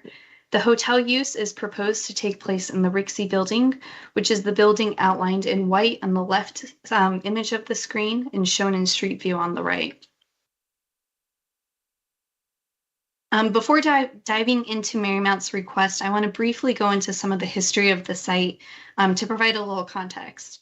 Today, the Rixey building is a residential building with ground floor retail. The building is owned by Marymount University and is currently used for Marymount student housing, particularly grad students. The site is located within site plan number 64, which is approved by the county board in 1967. At the time of the approval, it included the well-known Blue Goose building, which you can see on the bottom left. That building was home to Marymount's Ballston campus, and in 2014, the county board approved a site plan amendment to redevelop that site with two new buildings, and you can see the plan view of those buildings in the middle. The two buildings were an office building for Marymount classes and administrative offices, and the second was a residential building, the Rixey building. The Rixey building at the time of the site plan amendment was owned and managed by the Shushan Company. And the Rixey building, when it opened, was a conventional multifamily building. In 2019, Marymount bought the Rixey residential building from the Shushan Company and operates it to this day as a student residential housing. Although it supports student housing, it's not considered a dorm use in the zoning ordinance. It does not have a shared or single kitchen or living area for the group of residents. Rather, it's a traditional multifamily building that is leased out to Marymount students. The site is zoned CO 2.5, and the general land use plan or GLUP designation for the site is medium office apartment hotel. Both the zoning and the GLUP allow for and support hotel use at this location. So getting into the proposal, Marymount University as the applicant is proposing to permanently convert up to 133 units from residential use to hotel use. This makes up approximately 50% of the units in the Rixey building. The proposed hotel use will be concentrated on floors 8 through 14, with the other floors reserved for residential use accessed only by residents. As part of the 2014 site plan amendment that was approved, there are 11 committed affordable units that are required in this building, and that number will not change with this amendment. With the hotel conversion, the applicant is requesting a modification to the parking requirements. The CO 2.5 zoning district requires 1 parking space per hotel unit, and the applicant is asking for a lower ratio of 0.7 spaces per hotel unit. This request is in keeping with past hotel projects within the metro corridor. Given that and the site's location / proximity to public transit, staff is supportive of the reduced parking ratio. So in the past few years, the county has seen a handful of hotel conversion projects, typically temporary conversions that take place during the initial lease up of a multifamily building. Staff intends to study that issue further and develop a county policy on that matter in the next few years. However, we see this request as distinctly different from past requests for 2 main reasons.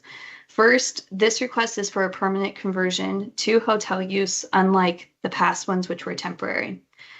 Because this is a permanent conversion, it will not have a set time frame or expiration date like we've seen in the past. And the permanent nature of the hotel will provide a more long-term viable mix of uses in the entire building. Additionally, since the beginning of the pandemic in early 2020, the county has lost approximately 1,600 hotel units across the county. These permanent hotel units would help to start to offset that loss, particularly in Ballston, where we know that the Ballston Holiday Inn, which is across the street from the site, has submitted a preliminary site plan to redevelop their hotel building into a multifamily building. If that's approved, that's an additional loss of over 200 hotel units in Ballston. The second way that this request is different than past requests is Marymount University is proposing this hotel use to supplement learning within the hospitality innovation track of their MBA program. The partnership with the hotel will include student internships, capstone projects, hands-on experience working at the hotel, a hotel classroom participation through guest lectures, and career counseling. This educational component will bolster Marymount's reputation in the hospitality field and build a stronger presence in Ballston.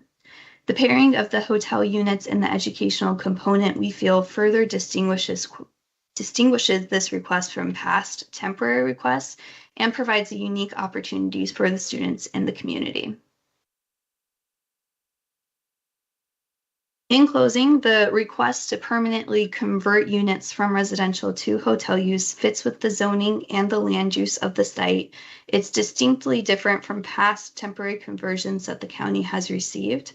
So staff recommends approval for this site plan amendment for a conversion of up to 133 units to permanent hotel use with a modification to the parking requirement. And that ends my staff presentation. I am available for questions along with Rob Gibson in DES, Mark McCauley in AED, and the applicant and their team is here as well. Thank you. Thank you, Ms. Badger. We will then go to Mr. Pritchard and the applicant.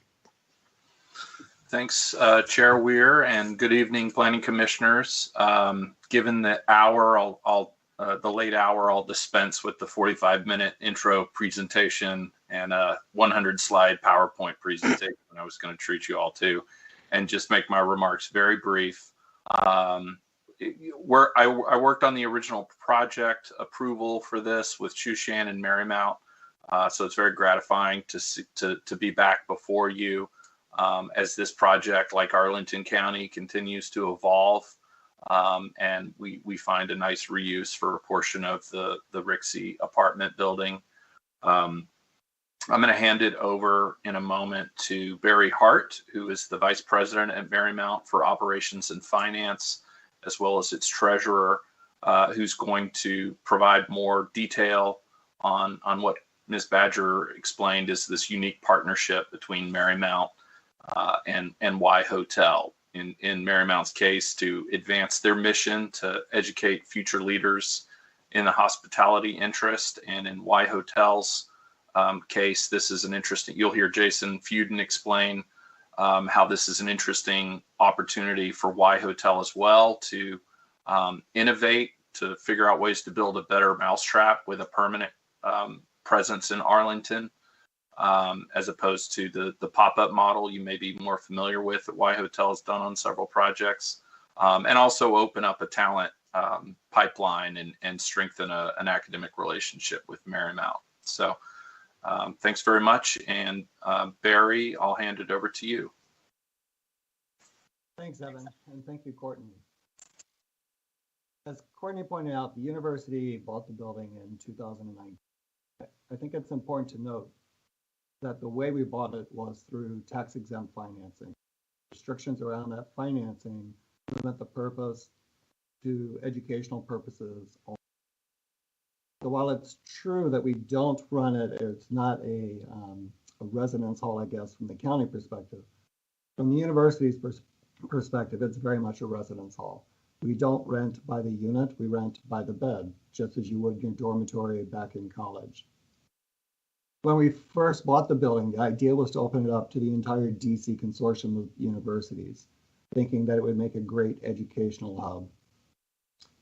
Unfortunately, that really hasn't panned out, either because of distance or for whatever reason.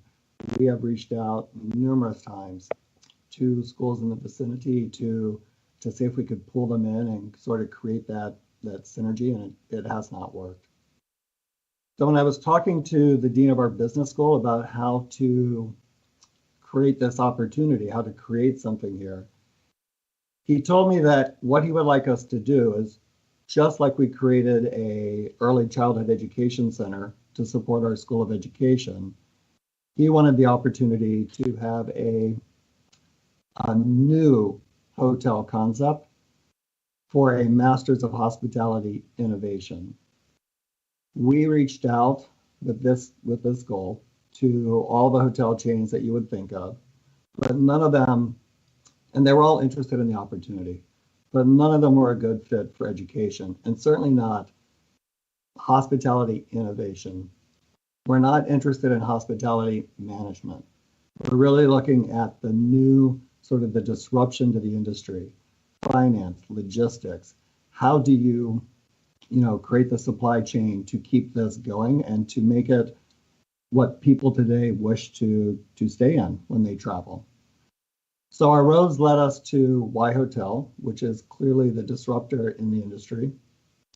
We have had numerous partnerships and conversation meetings with Jason and with our dean of the business school. We think it is a great fit. It will not take any residential units offline that would be available to the public. Those that are being taken offline will be absorbed on our main campus. And it gives us the opportunity to have that laboratory for our students to learn in. So Jason, I'll turn it over to you. Thanks, Barry. Can you guys hear me okay? Can you guys hear me? Yes, all good. All right, cool, awesome. Thank you, everybody. I Commission, thank you for having me. It's been a while since I've been here. My name is Jason Feuden. I'm the CEO and co-founder of Y Hotel. We're a venture-backed hospitality tech platform from the DC Metro. We're actually founded in Arlington County back in 2016. And Arlington County represented the first place that we ran some of our innovative pop-up hotel concepts. As Barry mentioned, we're in the business of innovation and hospitality. We're also headquartered DC Metro. I guess it's worth first pointing out in the 6 years we've been operating in Arlington County, we've never asked for a permanent conversion of residential units. And that's not by accident. I know you guys have heard any number of companies look to convert apartment buildings to hotel. That doesn't seem appropriate in Arlington County for market rate apartments, given the housing crisis. What we have done in Arlington is a number of pop-up hotels where we bring to life apartment buildings during their lease up. They're otherwise empty units, including one in Ballston at Ballston Quarter. Those approvals are generally for up to 2 years. I don't think we've ever crossed the 12-month mark in Arlington. We do our job. We bring those buildings to life. A lot of our guests become residents, and we move on to other buildings. We've now operated not only in Arlington, but in DC and in Fairfax and City of Baltimore, Miami, Houston, Seattle, New York City, Nashville, all over the country. And we got our start in Arlington County. When Marymount approached us about partnering on this site, our first reaction was, what are you guys looking to accomplish? And what they said to us was DC Metro is the anchor of all hospitality in the United States. This is where Marriott is, this is where Hilton is, this is where Choice is. And it's and a couple things. One, Marymount had not been as plugged into that as they'd like, and they saw a really large opportunity to take their student base and bring them to the forefront of what's happening in hospitality. That's really appealing to us. Marymount is a university that serves the underserved, and that's really important for us because that allows us to a couple things. One, contribute to that mission, and two, and maybe a little more selfishly, gives us a great source of talent as we think about growing our organization. We've 5 times the size of the company in the last year. The majority of our employees are DC Metro based, and the idea that we can educate, work with a number of students, and then bring them into the fold to help us grow our organization is really appealing. So it was under that premise that we've decided to move forward with Marymount on an educational-oriented partnership. And our goal here would be, as Barry said, to have a living lab. We're very different than a traditional hotel company like a Marriott or Hilton. 80% of our guests use contactless check-in. All of our communications are through something called a CRM that happens via text and email and phone. It can be done anywhere and locally. The way we do yield optimization and data logistics in any number of areas is pretty cutting edge, and we have a lot of fun with it. And would enjoy nothing more than to be able to bring that to life here with the students at Marymount, and to do that in Arlington County on a permanent basis. Happy to answer any questions about the project, the company, or anything else that would be helpful.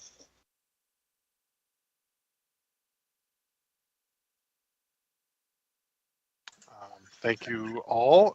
Madam Clerk, do we have any speakers on this matter? We do not have any speakers on this matter. And do we have any commissions? I don't believe so. All right. I guess that was as much a question to Commissioner Lantelmi as it was to you. Okay. But, I'm thinking out loud as I go along too. Jim, you were going to say nothing? You were going to say it was not before the Transportation Commission. Great, thank you. Are there? We don't have any. So the matter then comes before the commission. We don't have a report on it from any one particular committee. So I will just open it up generally for questions of the applicant and staff and or comments. And I see Commissioner Hughes, I saw your hand go up. I'm going to go to Commissioner Bagley since yours briefly came down.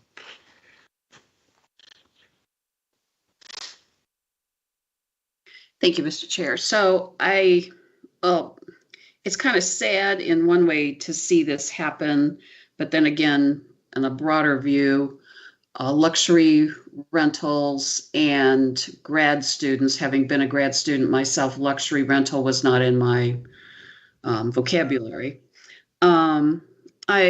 I'm curious, and maybe this is a staff question. What happens if the building is sold down the road? Does that permanent conversion, does that remain with it for life?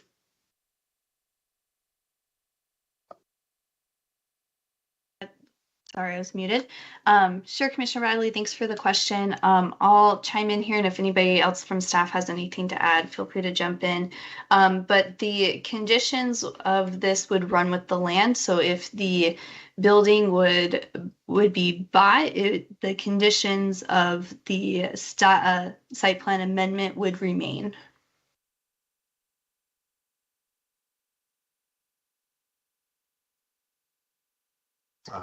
Thank you. Ms. Badger and Commissioner Bagley. Commissioner Hughes. Thank you, Commissioner Weir. A question for two questions. First, to the to the applicant. Why Hotel's not the applicant? It's a question for the Y Hotel representative who we haven't seen since the pandemic. We think we saw him the last night right before we met on the pandemic. So. At the time, and we had seen him several times, is Y Hotel now in the business of converting permanent residentials, or is this your first one doing so? So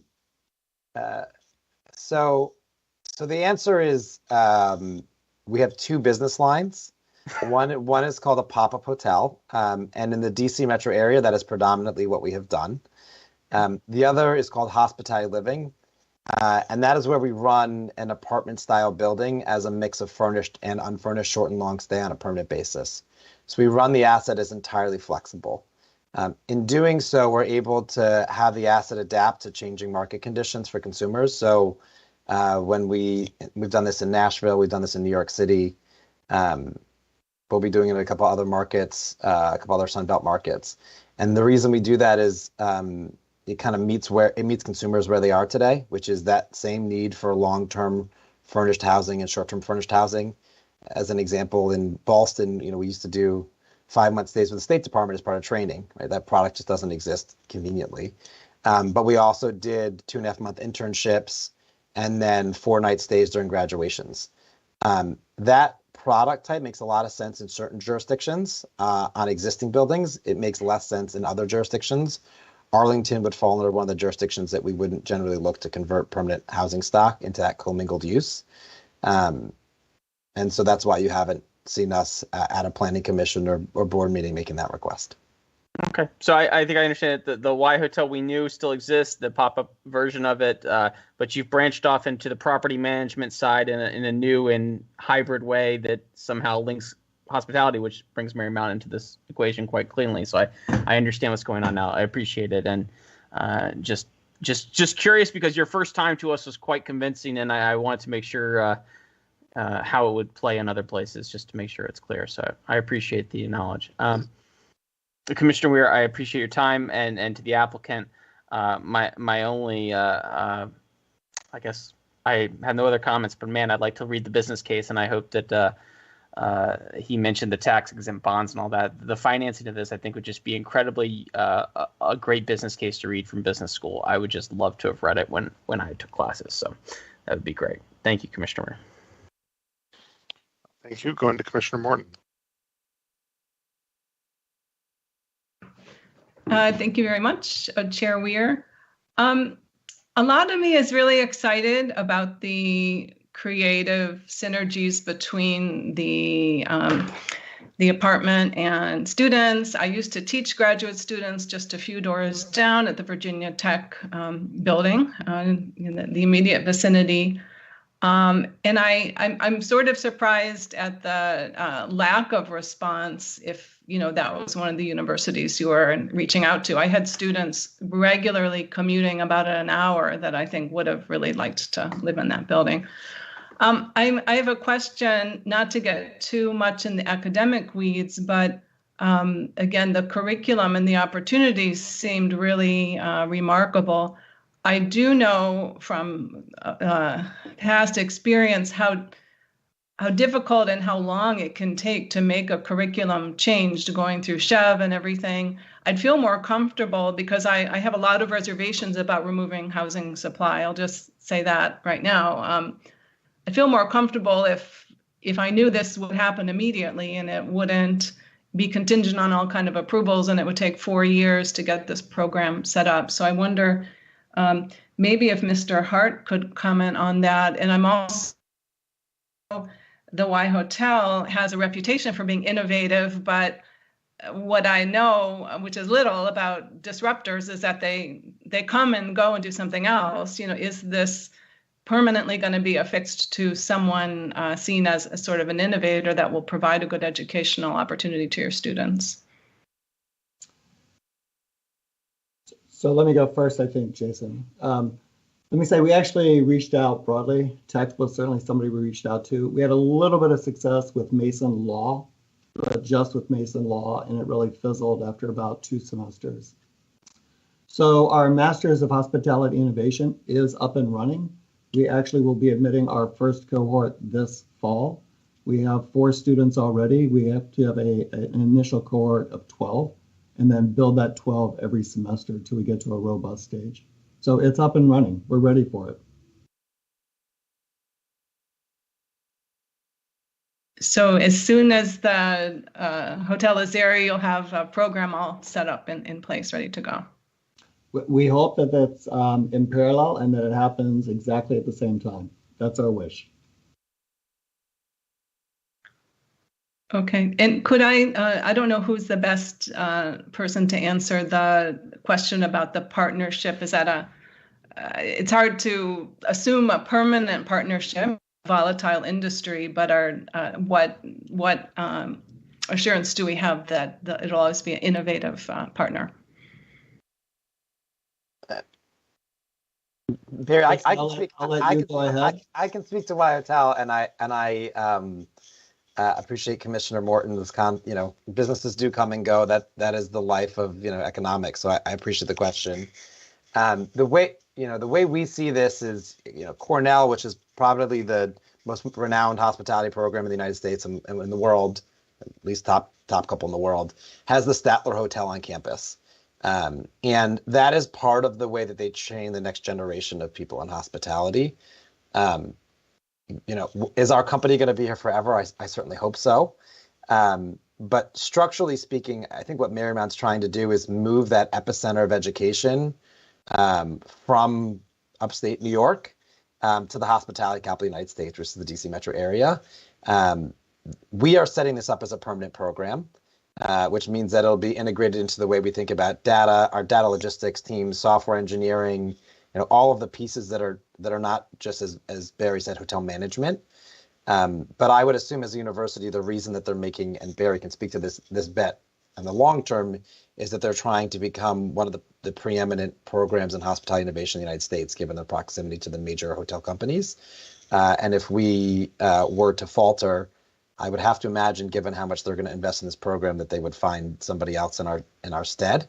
It is their application, not ours, but we are their partner as of today and would look to be their partner for the long term. And if I could just piggyback on that, Jason, Commissioner Morton, as Jason pointed out in his remarks earlier, Arlington's the birthplace of Y Hotel, and he lives in the area locally, and I know some of his key leadership also lives in Arlington. So I don't mean to speak for you, Jason, but Y Hotel's not just locally grown, but it's committed to continuing to serve the area even as you expand across the U.S. and sort of the long-term ambition is to sort of have a hotel leadership focus here in Arlington that rivals the ones you mentioned that are nearby but over the other side of the river. Yeah, that's correct. Okay. Thank you. While I have the floor, just so I don't need to raise my hand, I do have a lot of concern removing permanently housing when our mantra has been supply, supply, supply, and we're asking communities regularly to accept things that go beyond our standard planning practices to accept more housing. So thank you.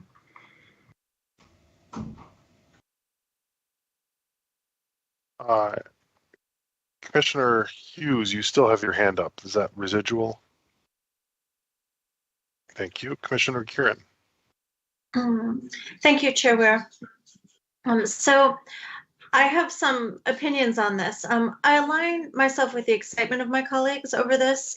And you all may remember when you first brought Y Hotel to us, I was one of your most enthusiastic supporters, and I lauded the creativity of this. But after seeing this come to us several times over the last few years, my concern and trepidation has grown about this process. We're converting what were expected to be long-term residential units to short-term hotel units. And we've done this over and over. Not only are we removing housing from the supply, as my colleague Commissioner Morton notes, it can change the nature of the neighborhood. We get to hear this now, but there wasn't a full-on SPRC with the neighbors to talk about what this is like when we do this. So in general, I'm very uncomfortable with approving these changes from the dais without greater guidance and policy. And I've said that on the record before, so I really do hope that staff is moving forward so that we're not making policy as the commission. Still, I do appreciate this particular proposal, and noting the demand for the hotel units is very helpful. So thank you, Ms. Badger and Mr. Pritchard. Given what you're proposing, I wonder if you've considered maybe an opportunity with part of that space for student hostel space. I know you're looking for creative opportunities, but I think it's fair to note that one reason that student demand for this housing wasn't meeting the availability was probably the cost. I think these were about $17,000 a year for housing, and the needs for students to have even some short-term housing there will remain. So, you know, I'd love to hear if you've thought about that or you'd be willing to entertain something like that. So let me say yes, we actually did try and get sort of a Airbnb approach up for students who would be here short term for, you know, an internship or whatever. They had to be students, of course. They had to strike an affiliation with Marymount.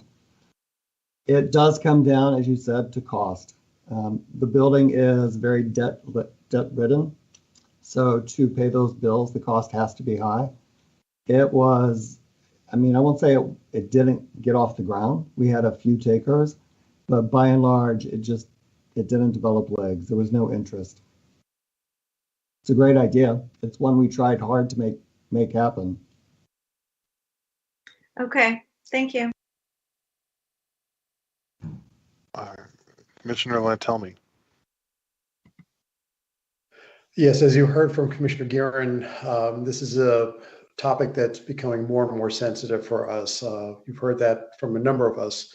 In fact, we raised it last year on our own motion on a conversion that was going before the county board without having come to the Planning Commission, and we waded into it anyway because of our concerns over the topic. I'm very worried about the continued conversion of permanent apartment units into hotel uses. That said, here, I think this is probably different, or it is different. I think the program would be valuable to Arlington and to Marymount. I do, and of course you already own the building, which does help. Graduate students, there is clearly the demand there. They're salted through our neighborhoods as, you know, sharing houses. Because they need somewhere to live. Nonetheless, you own the building, so that's a logical use for that conversion. I'm willing to go ahead and approve something like this or vote in favor of this simply because it is something that I think we are, as a county, will be valuable to us. But I do want more guidance, and I do want staff to be looking into this further. And start giving guidelines about where it's appropriate to have these conversions and where it's not, because it's just been one new variant of this after another over the past few years, and we still really don't have any formal guidance. And as Commissioner Guerin said, this hasn't been through any of our other committees. This is the first we're really hearing it and have an opportunity to talk about it, and it just keeps coming up in different permutations. Maybe we need to have yet another meeting to sort of go through this and just have staff and the commission talk this through. But, you know, our stated goal for this county as a whole in our comprehensive plan is for housing and to encourage housing. And this really doesn't quite mesh with that, with the comprehensive plan goals. Again, as I said, I will be voting for the recommendation for this, but it is something that continues to disturb me. Thank you. Thank you, Commissioner. Tell me, going to go to Commissioner Steinberger. Thank you. I do want to align myself with Commissioner Guerin's comments with regards. I think this is an issue that the Planning Commission has considered, and I think this is an interesting permutation of that subject matter and policy decision that we've had concerns with over the past couple of years. But at the same time, as Commissioner Lantelmi said, I do see that this is a unique or varied situation to the circumstances of what Marymount is trying to do, and the educational opportunity that is presented here for the kind of hotel management students. From that regard, I'm also inclined to support this, but understand that we're walking kind of a fine line. And as Commissioner Lantelmi said, this does not get us to our overall sort of goal of increasing the stock of housing in Arlington. I appreciate that we've lost some hotel rooms in the Ballston area. And I think that this is a creative and educational way to get some of that back. But ultimately, it from a policy perspective, I'm still, I will still have concerns, although I am at this point inclined to vote in favor of this, given some of the nuances to the opportunity presented on this occasion. Thank you. So I'm going to go to Commissioner Bagley, and then before I go back to you, Commissioner Guerin or Hughes, I'm going to ask Mr. Fusarelli if there's anything that he would like to share with us about staff's thinking with concerning some of the feedback that's been given. So, Commissioner Bagley. Thank you, Mr. Chair. Yeah, along these same lines, I remember our conversation, what was it, like a year and something ago, and we were like, well, the past ones have been 2 years, and now there's coming in 3 years, and it's just this is very frustrating and disappointing in a lot of means. But I also, again, as Commissioner Lantelmi said, should we be looking at this would be the only time that 50% would come in, or does this set a precedent down the road that, well, because there's a special thing or a component or this, that 50% is going to be okay? And again, we're talking again about luxury rentals, which again leaves the middle out. And yes, there are, some affordable units in here, but we're right back where we were before, and we're grappling with this again. So we really do need to come to some sort of place of, I guess, better dealing with this, because I'm fearful that this is not going away, that we're going to be seeing more of this. And I'm a little nervous about a precedent being set here. Thank you. Thank you. So I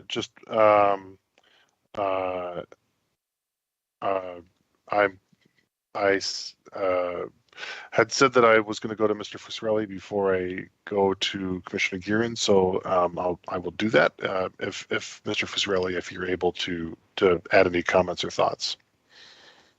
Yeah, no, absolutely. Thank you, Chair Weir, and thank you for the other comments and feedback from the Commission. Just to keep this brief, I think we as staff very much appreciate the concerns that the Commission is raising this evening, as you have raised previously, about this question and this pattern that we're seeing with applications, particularly for temporary conversions of new residential to hotel. But in this case, there's also, I understand, some trepidation about the requested permanent conversion.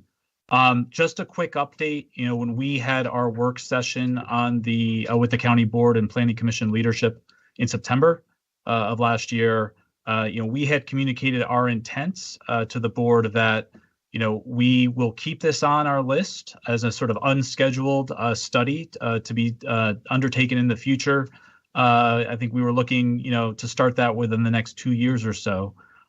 Just given, I think, as you all can appreciate, the very ambitious work program that we are currently grappling with and have before us. So in that context, we also, as specifically relates to temporary conversions, we communicated a message to the board that we would be willing to consider temporary conversions up to 24 months at that, if they come in.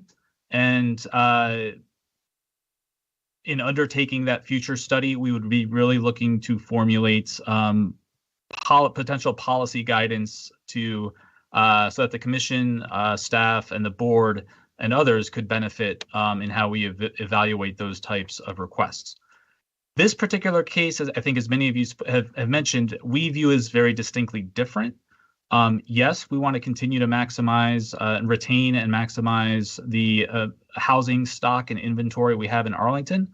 But I do think that we are also looking at this from a perspective of the overall community and the balanced mix of uses that we want to continue to sustain today and tomorrow in Arlington. And Ms. Badger spoke to the loss of 1,600 hotel rooms we've seen since the start of COVID. We understand in speaking with colleagues at Economic Development and others, it's a challenging climate for the financing to develop new hotel buildings, at least today. Who knows what the future holds? But really to hear the connection with Marymount University as the applicant and is strengthening the university as an anchor institution in Ballston.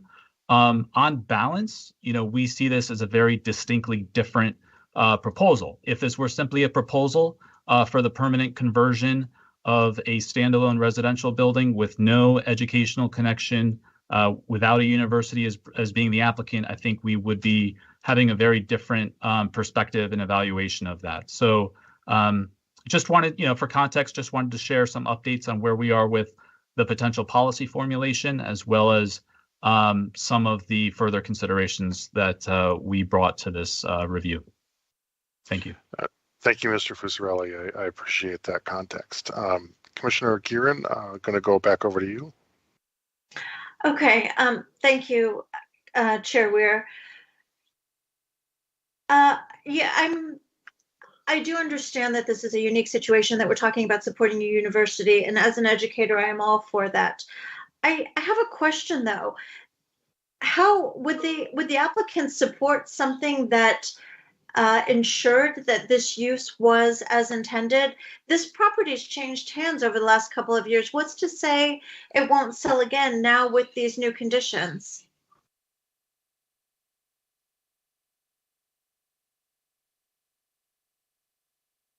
So I'll take a stab at that. So there's nothing that would stop the property from being transferred in the future should Marymount choose to do that. As Ms. Badger mentioned, this conversion would run if the site plan amendment is approved, it would obviously continue to run with the land, and the future owner would be subject to that use. And they could certainly come in the future and ask to modify that use. Again, it's inherent in our process, but I don't know if Barry wants to speak to the manner of the financing further on the financing arrangement. But it's my understanding that the university does intend to keep this building for the foreseeable future. I don't know if that answered your question, but I must say foreseeable future is not encouraging, but thank you. Let me just say, Marymount is never giving up that land or the building, right? I mean, that is Mr. Magella Berg went out of her way to make that her legacy, and there is no chance the university or its trustees would ever entertain giving up that property. Your first part of the question is interesting, and I'm not sure where you were going with it. A mechanism to ensure that this purpose goes forward in perpetuity of some way? I mean, did you have something in mind? I will let my fellow commissioners speak to that. I think I'm not alone in wanting to have some security in the use for this as it goes forward. Commissioner Weir, would you let Commissioner Peterson go in advance of Commissioner Hughes? Yes, I would be happy to do that, Commissioner Hughes. Unless you really need to jump in, I'm No, I look forward to hear what Commissioner Peterson has to say. Great. Thank you very much. So I have been thinking through a possible motion that I would like to hear my fellow commissioners' feedback on, which would be to say the Planning Commission recommends to the County Board to include a site plan condition that the conversion to hotel units be predicated on the property's use for educational purposes, which would ensure that we're able to support the students today, but that the property couldn't be sold to the Marriott or the Hilton and then just used without benefiting students, which kind of goes against what a lot of us are feeling right now, that we want to keep the residential properties, but we also want to help the students. So a possible motion, I'd love to hear everyone's feedback on it. And we can do so after we. My hand's not up, but I really like that idea.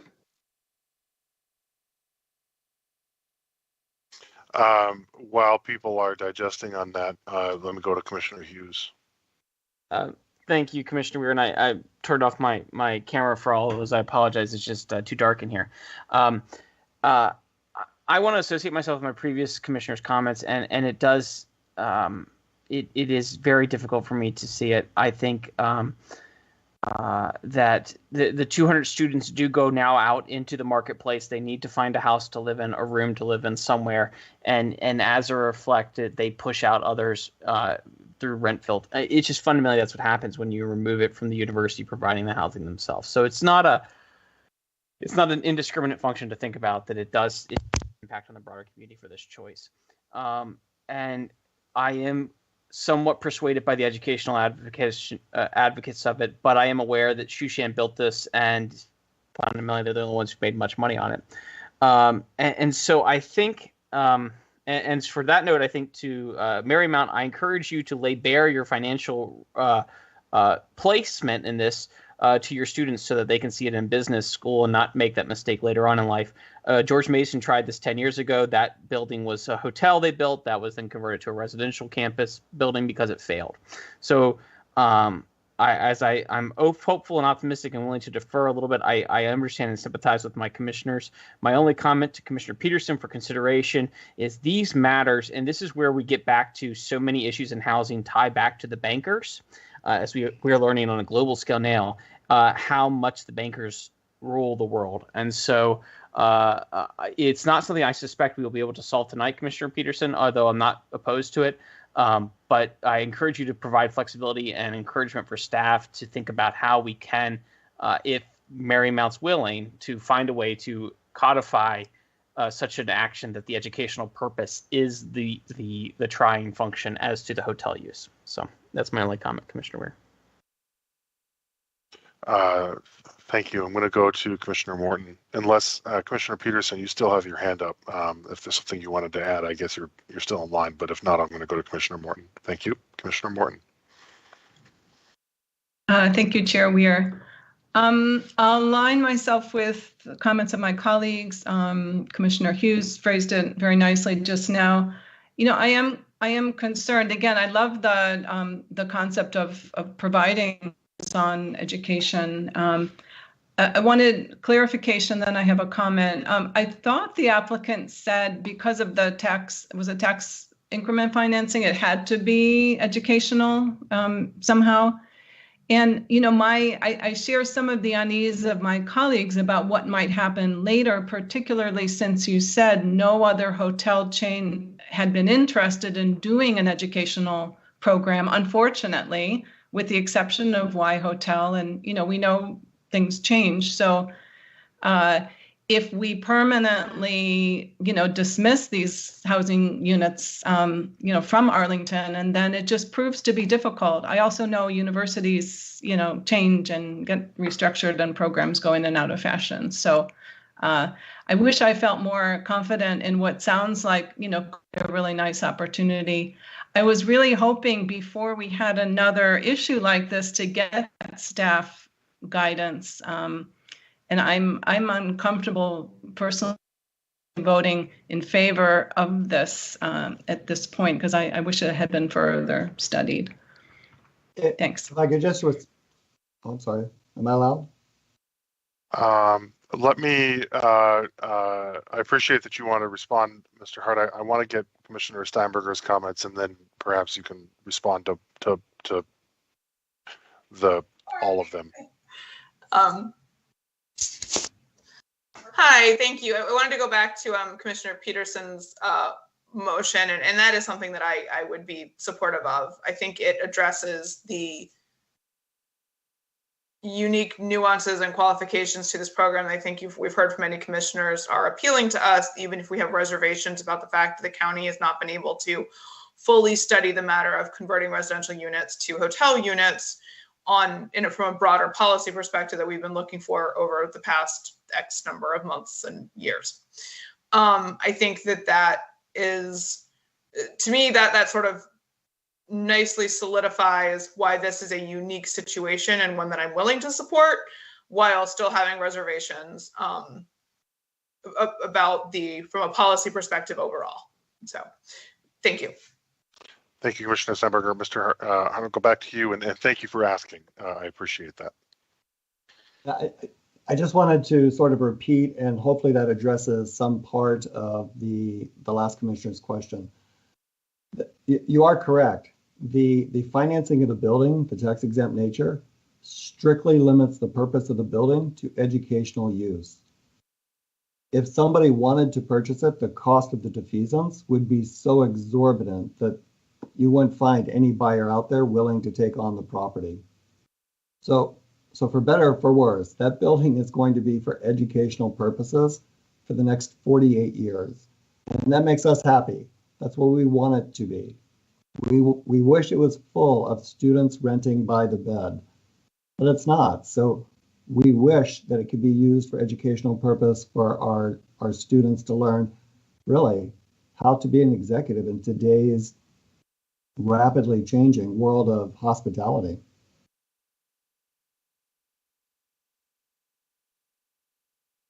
Thank you, Mr. Hart. Commissioner, that's I think, Mr. Hart, that might prove helpful. We'll see how. I appreciate that bit of that background on the financing. Commissioner Patel. Thank you, Commissioner Weir. I actually do believe that Mr. Hart's explanation of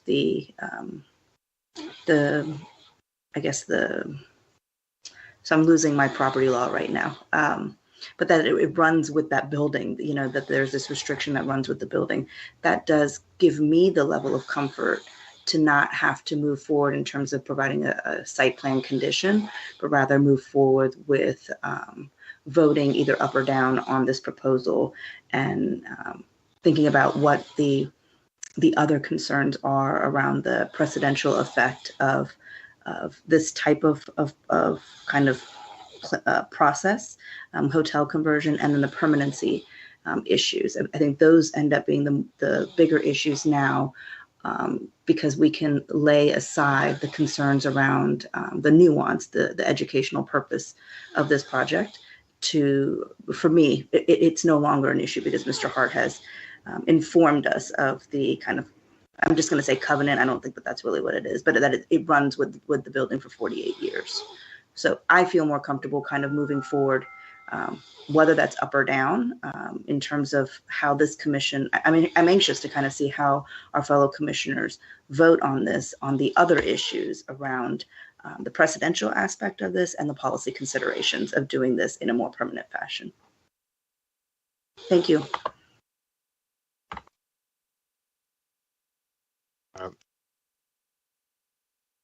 Thank you, Commissioner Patel. Commissioner Peterson, I'll go back to you. Thank you. In the nature of trust but verify, is there a member of staff who could just confirm that the covenant of 48 years, this building must be used for educational purposes, is enough that this motion would be unnecessary? I I don't want to imply that we're getting incorrect information from the applicant, but I also want to just make sure we're doing our due diligence to make sure that that there's no way, you know, a savvy lawyer from a potential luxury hotel business couldn't find an out in the loan contract or whatnot.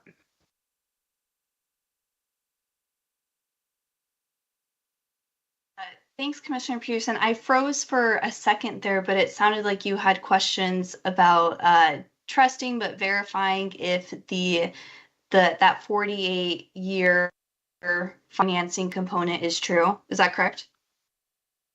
Yeah, I just want to make sure there's not, you know, some loophole that if, you know, the Marriott decided they wanted to buy the property and they could figure out a way to make that that requirement disappear. Gotcha.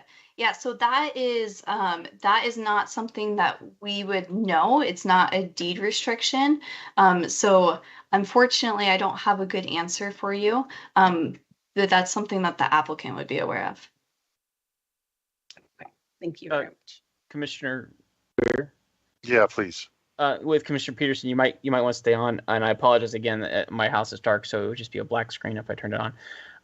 Commissioner Peterson, I encourage you that if you believe it is necessary, and the belt and suspenders is the term I like to continue to use only in memory of Commissioner Iacomini's presence on our commission. I encourage you to do so because whether the board adopts it or not, it may very well choose to be a good sense of the commission to make that a more formal note.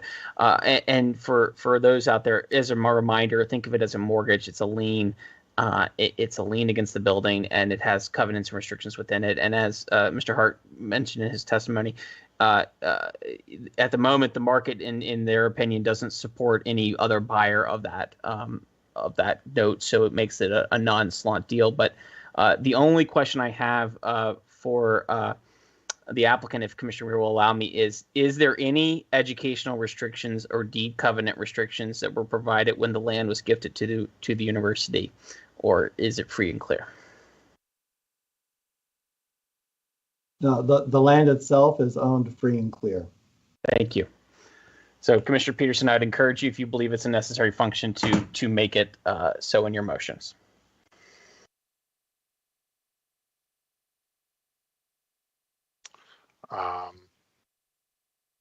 Are there any other members of the commission who wish to be heard on this point?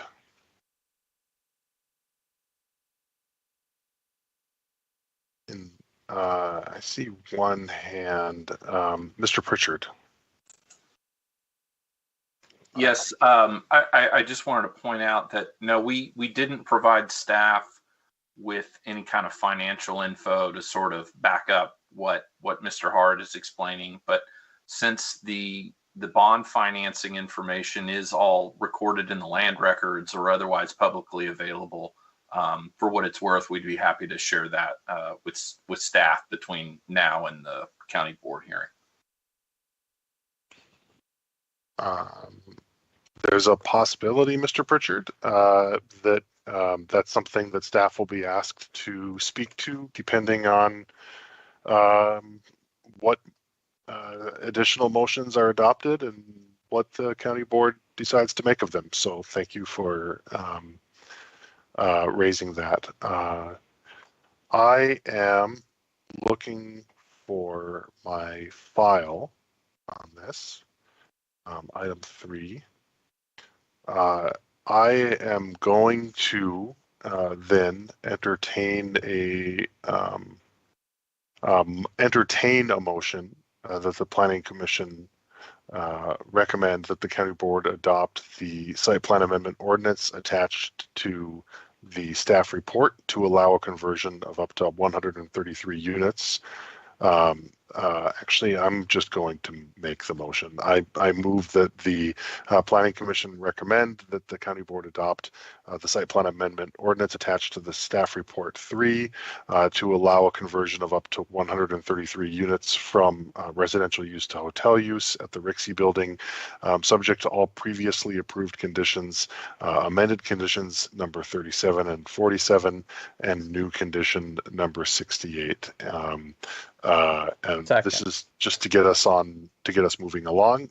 We have a second from Commissioner Hughes.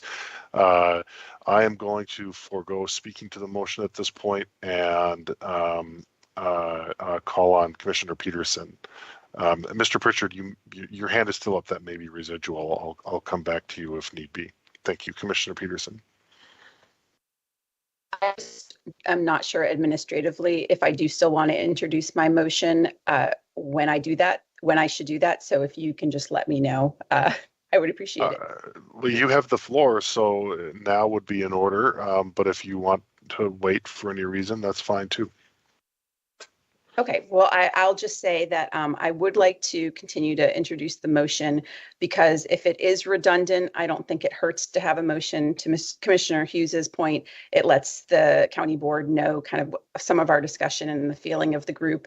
And if somehow there was a savvy lawyer who could get out of the covenant, then this potentially would help. So should I just read it to everybody again?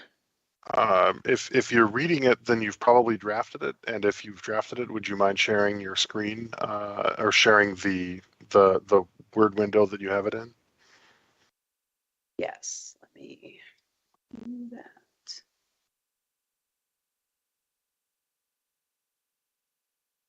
Okay, got to make the font big.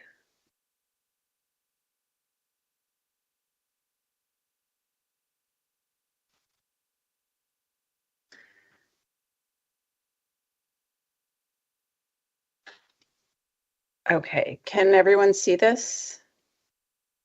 Yep. Okay. Let's put it over here. Okay, so the Planning Commission recommends to the County Board to include a site plan condition that the conversion to hotel units be predicated on the property's use for educational purposes. Is there anyone who would like to second that motion? Commissioner Weir, can I just make an amendment to that motion? You can be, it's not seconded, so second for the purposes of amendment. Dude, Steve, sorry, overreacting. I was going to say that Commissioner Patel could ask Commissioner Peterson to amend it, but now she can't do that. But Commissioner Patel, what was the amendment you had in mind? It would just be for the continued, for the property's continued use for educational purposes, because I believe that the issue here for everyone is that Marymount is using it for educational purposes. They want them to continue using this building for educational purposes. Tenley, I see you've updated it, so seek unanimous consent, Commissioner Patel. With unanimous, without objection, the amendment is adopted.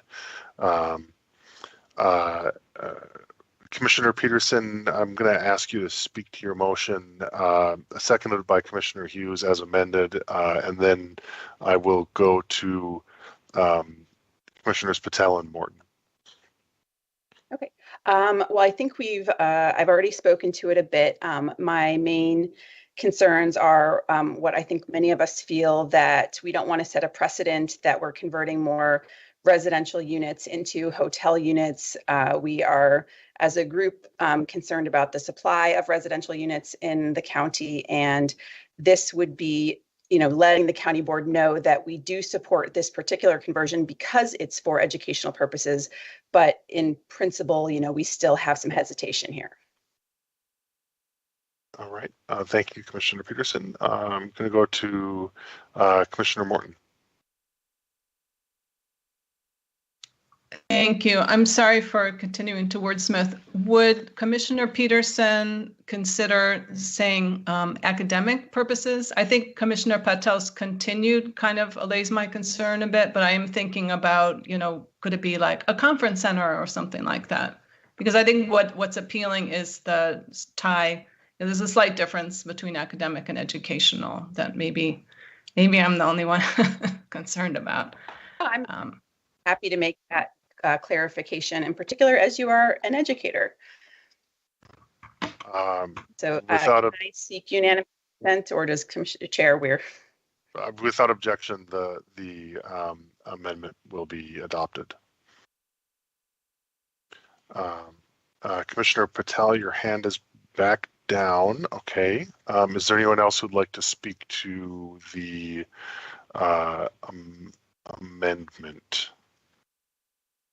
I'll simply say, Commissioner Weir, that I intend to support it, although I understand its intent. I think it's a good thing, belts and suspenders. I don't know if it will ultimately achieve the restrictions as the same as a covenant on land or anything like that, but it's probably the best compromise we can hope for with respect to the fact that it shouldn't encumber the applicant if it's truly their goal to have it as an academic that doesn't change, and it would probably add enough grit to the wheels to make it harder to change. So I can support it on those grounds.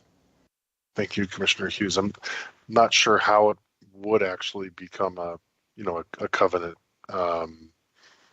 because the board isn't really a party to it. But your points are well taken. A landowner can always request anything they wish to in any party to any deal. That's right. If there are no other if there are no other commissioners who wish to be heard on this, I'm going to call the roll for the amendment, and basically, what this will take the form of, it'll just be a second paragraph to the main motion. So I will go to Commissioner Bagley. Aye. Commissioner Gearin. Aye. Commissioner Hughes. Aye. Commissioner Lantelmi. Aye.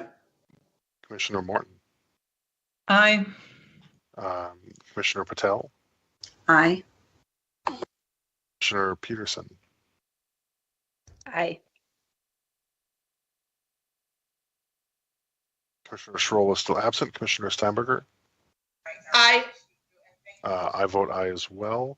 The amendment to the main motion carries. Unless there are any other commissioners who want to be heard as respects the main motion, I'm going to call the roll for that. Commissioner Bagley. Commissioner Sarley, yeah, my apologies. I just wanted to vote yes on that last motion. Oh, I'm sorry, I skipped you. Thank you. The amendment carries then 10-0. Thank you, Commissioner Sarley. My apologies. On the main motion then, as amended, Commissioner Bagley. As amended, or the main motion to approve? The main motion is the one that I made, which is that the commission recommends that the board adopt the amendment. But it includes it includes then Commissioner Peterson's amendment. Okay, I'm going to abstain. Okay. 1 second.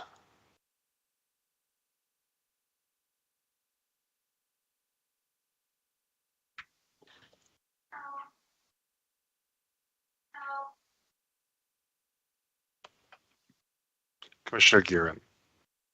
Aye. Commissioner Hughes. Aye. Commissioner Lantelmi. Aye. Commissioner Morton. Aye. Commissioner Patel. Aye. Commissioner Peterson. Aye. Commissioner Sarley. Aye. Commissioner Steinberger.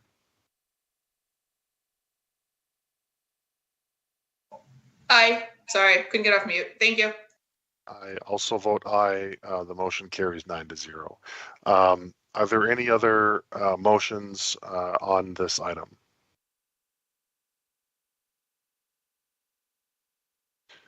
Thank you all. Thank you to staff and applicants. Madam Clerk, are there any other items this evening? No, we have no other items this evening. Thank you. The commission then is in recess, and we will reconvene on March 9th. Have a good rest of your night. Everyone take the rest of the night off. Thank you. Bye, everyone. Good night, all. everyone.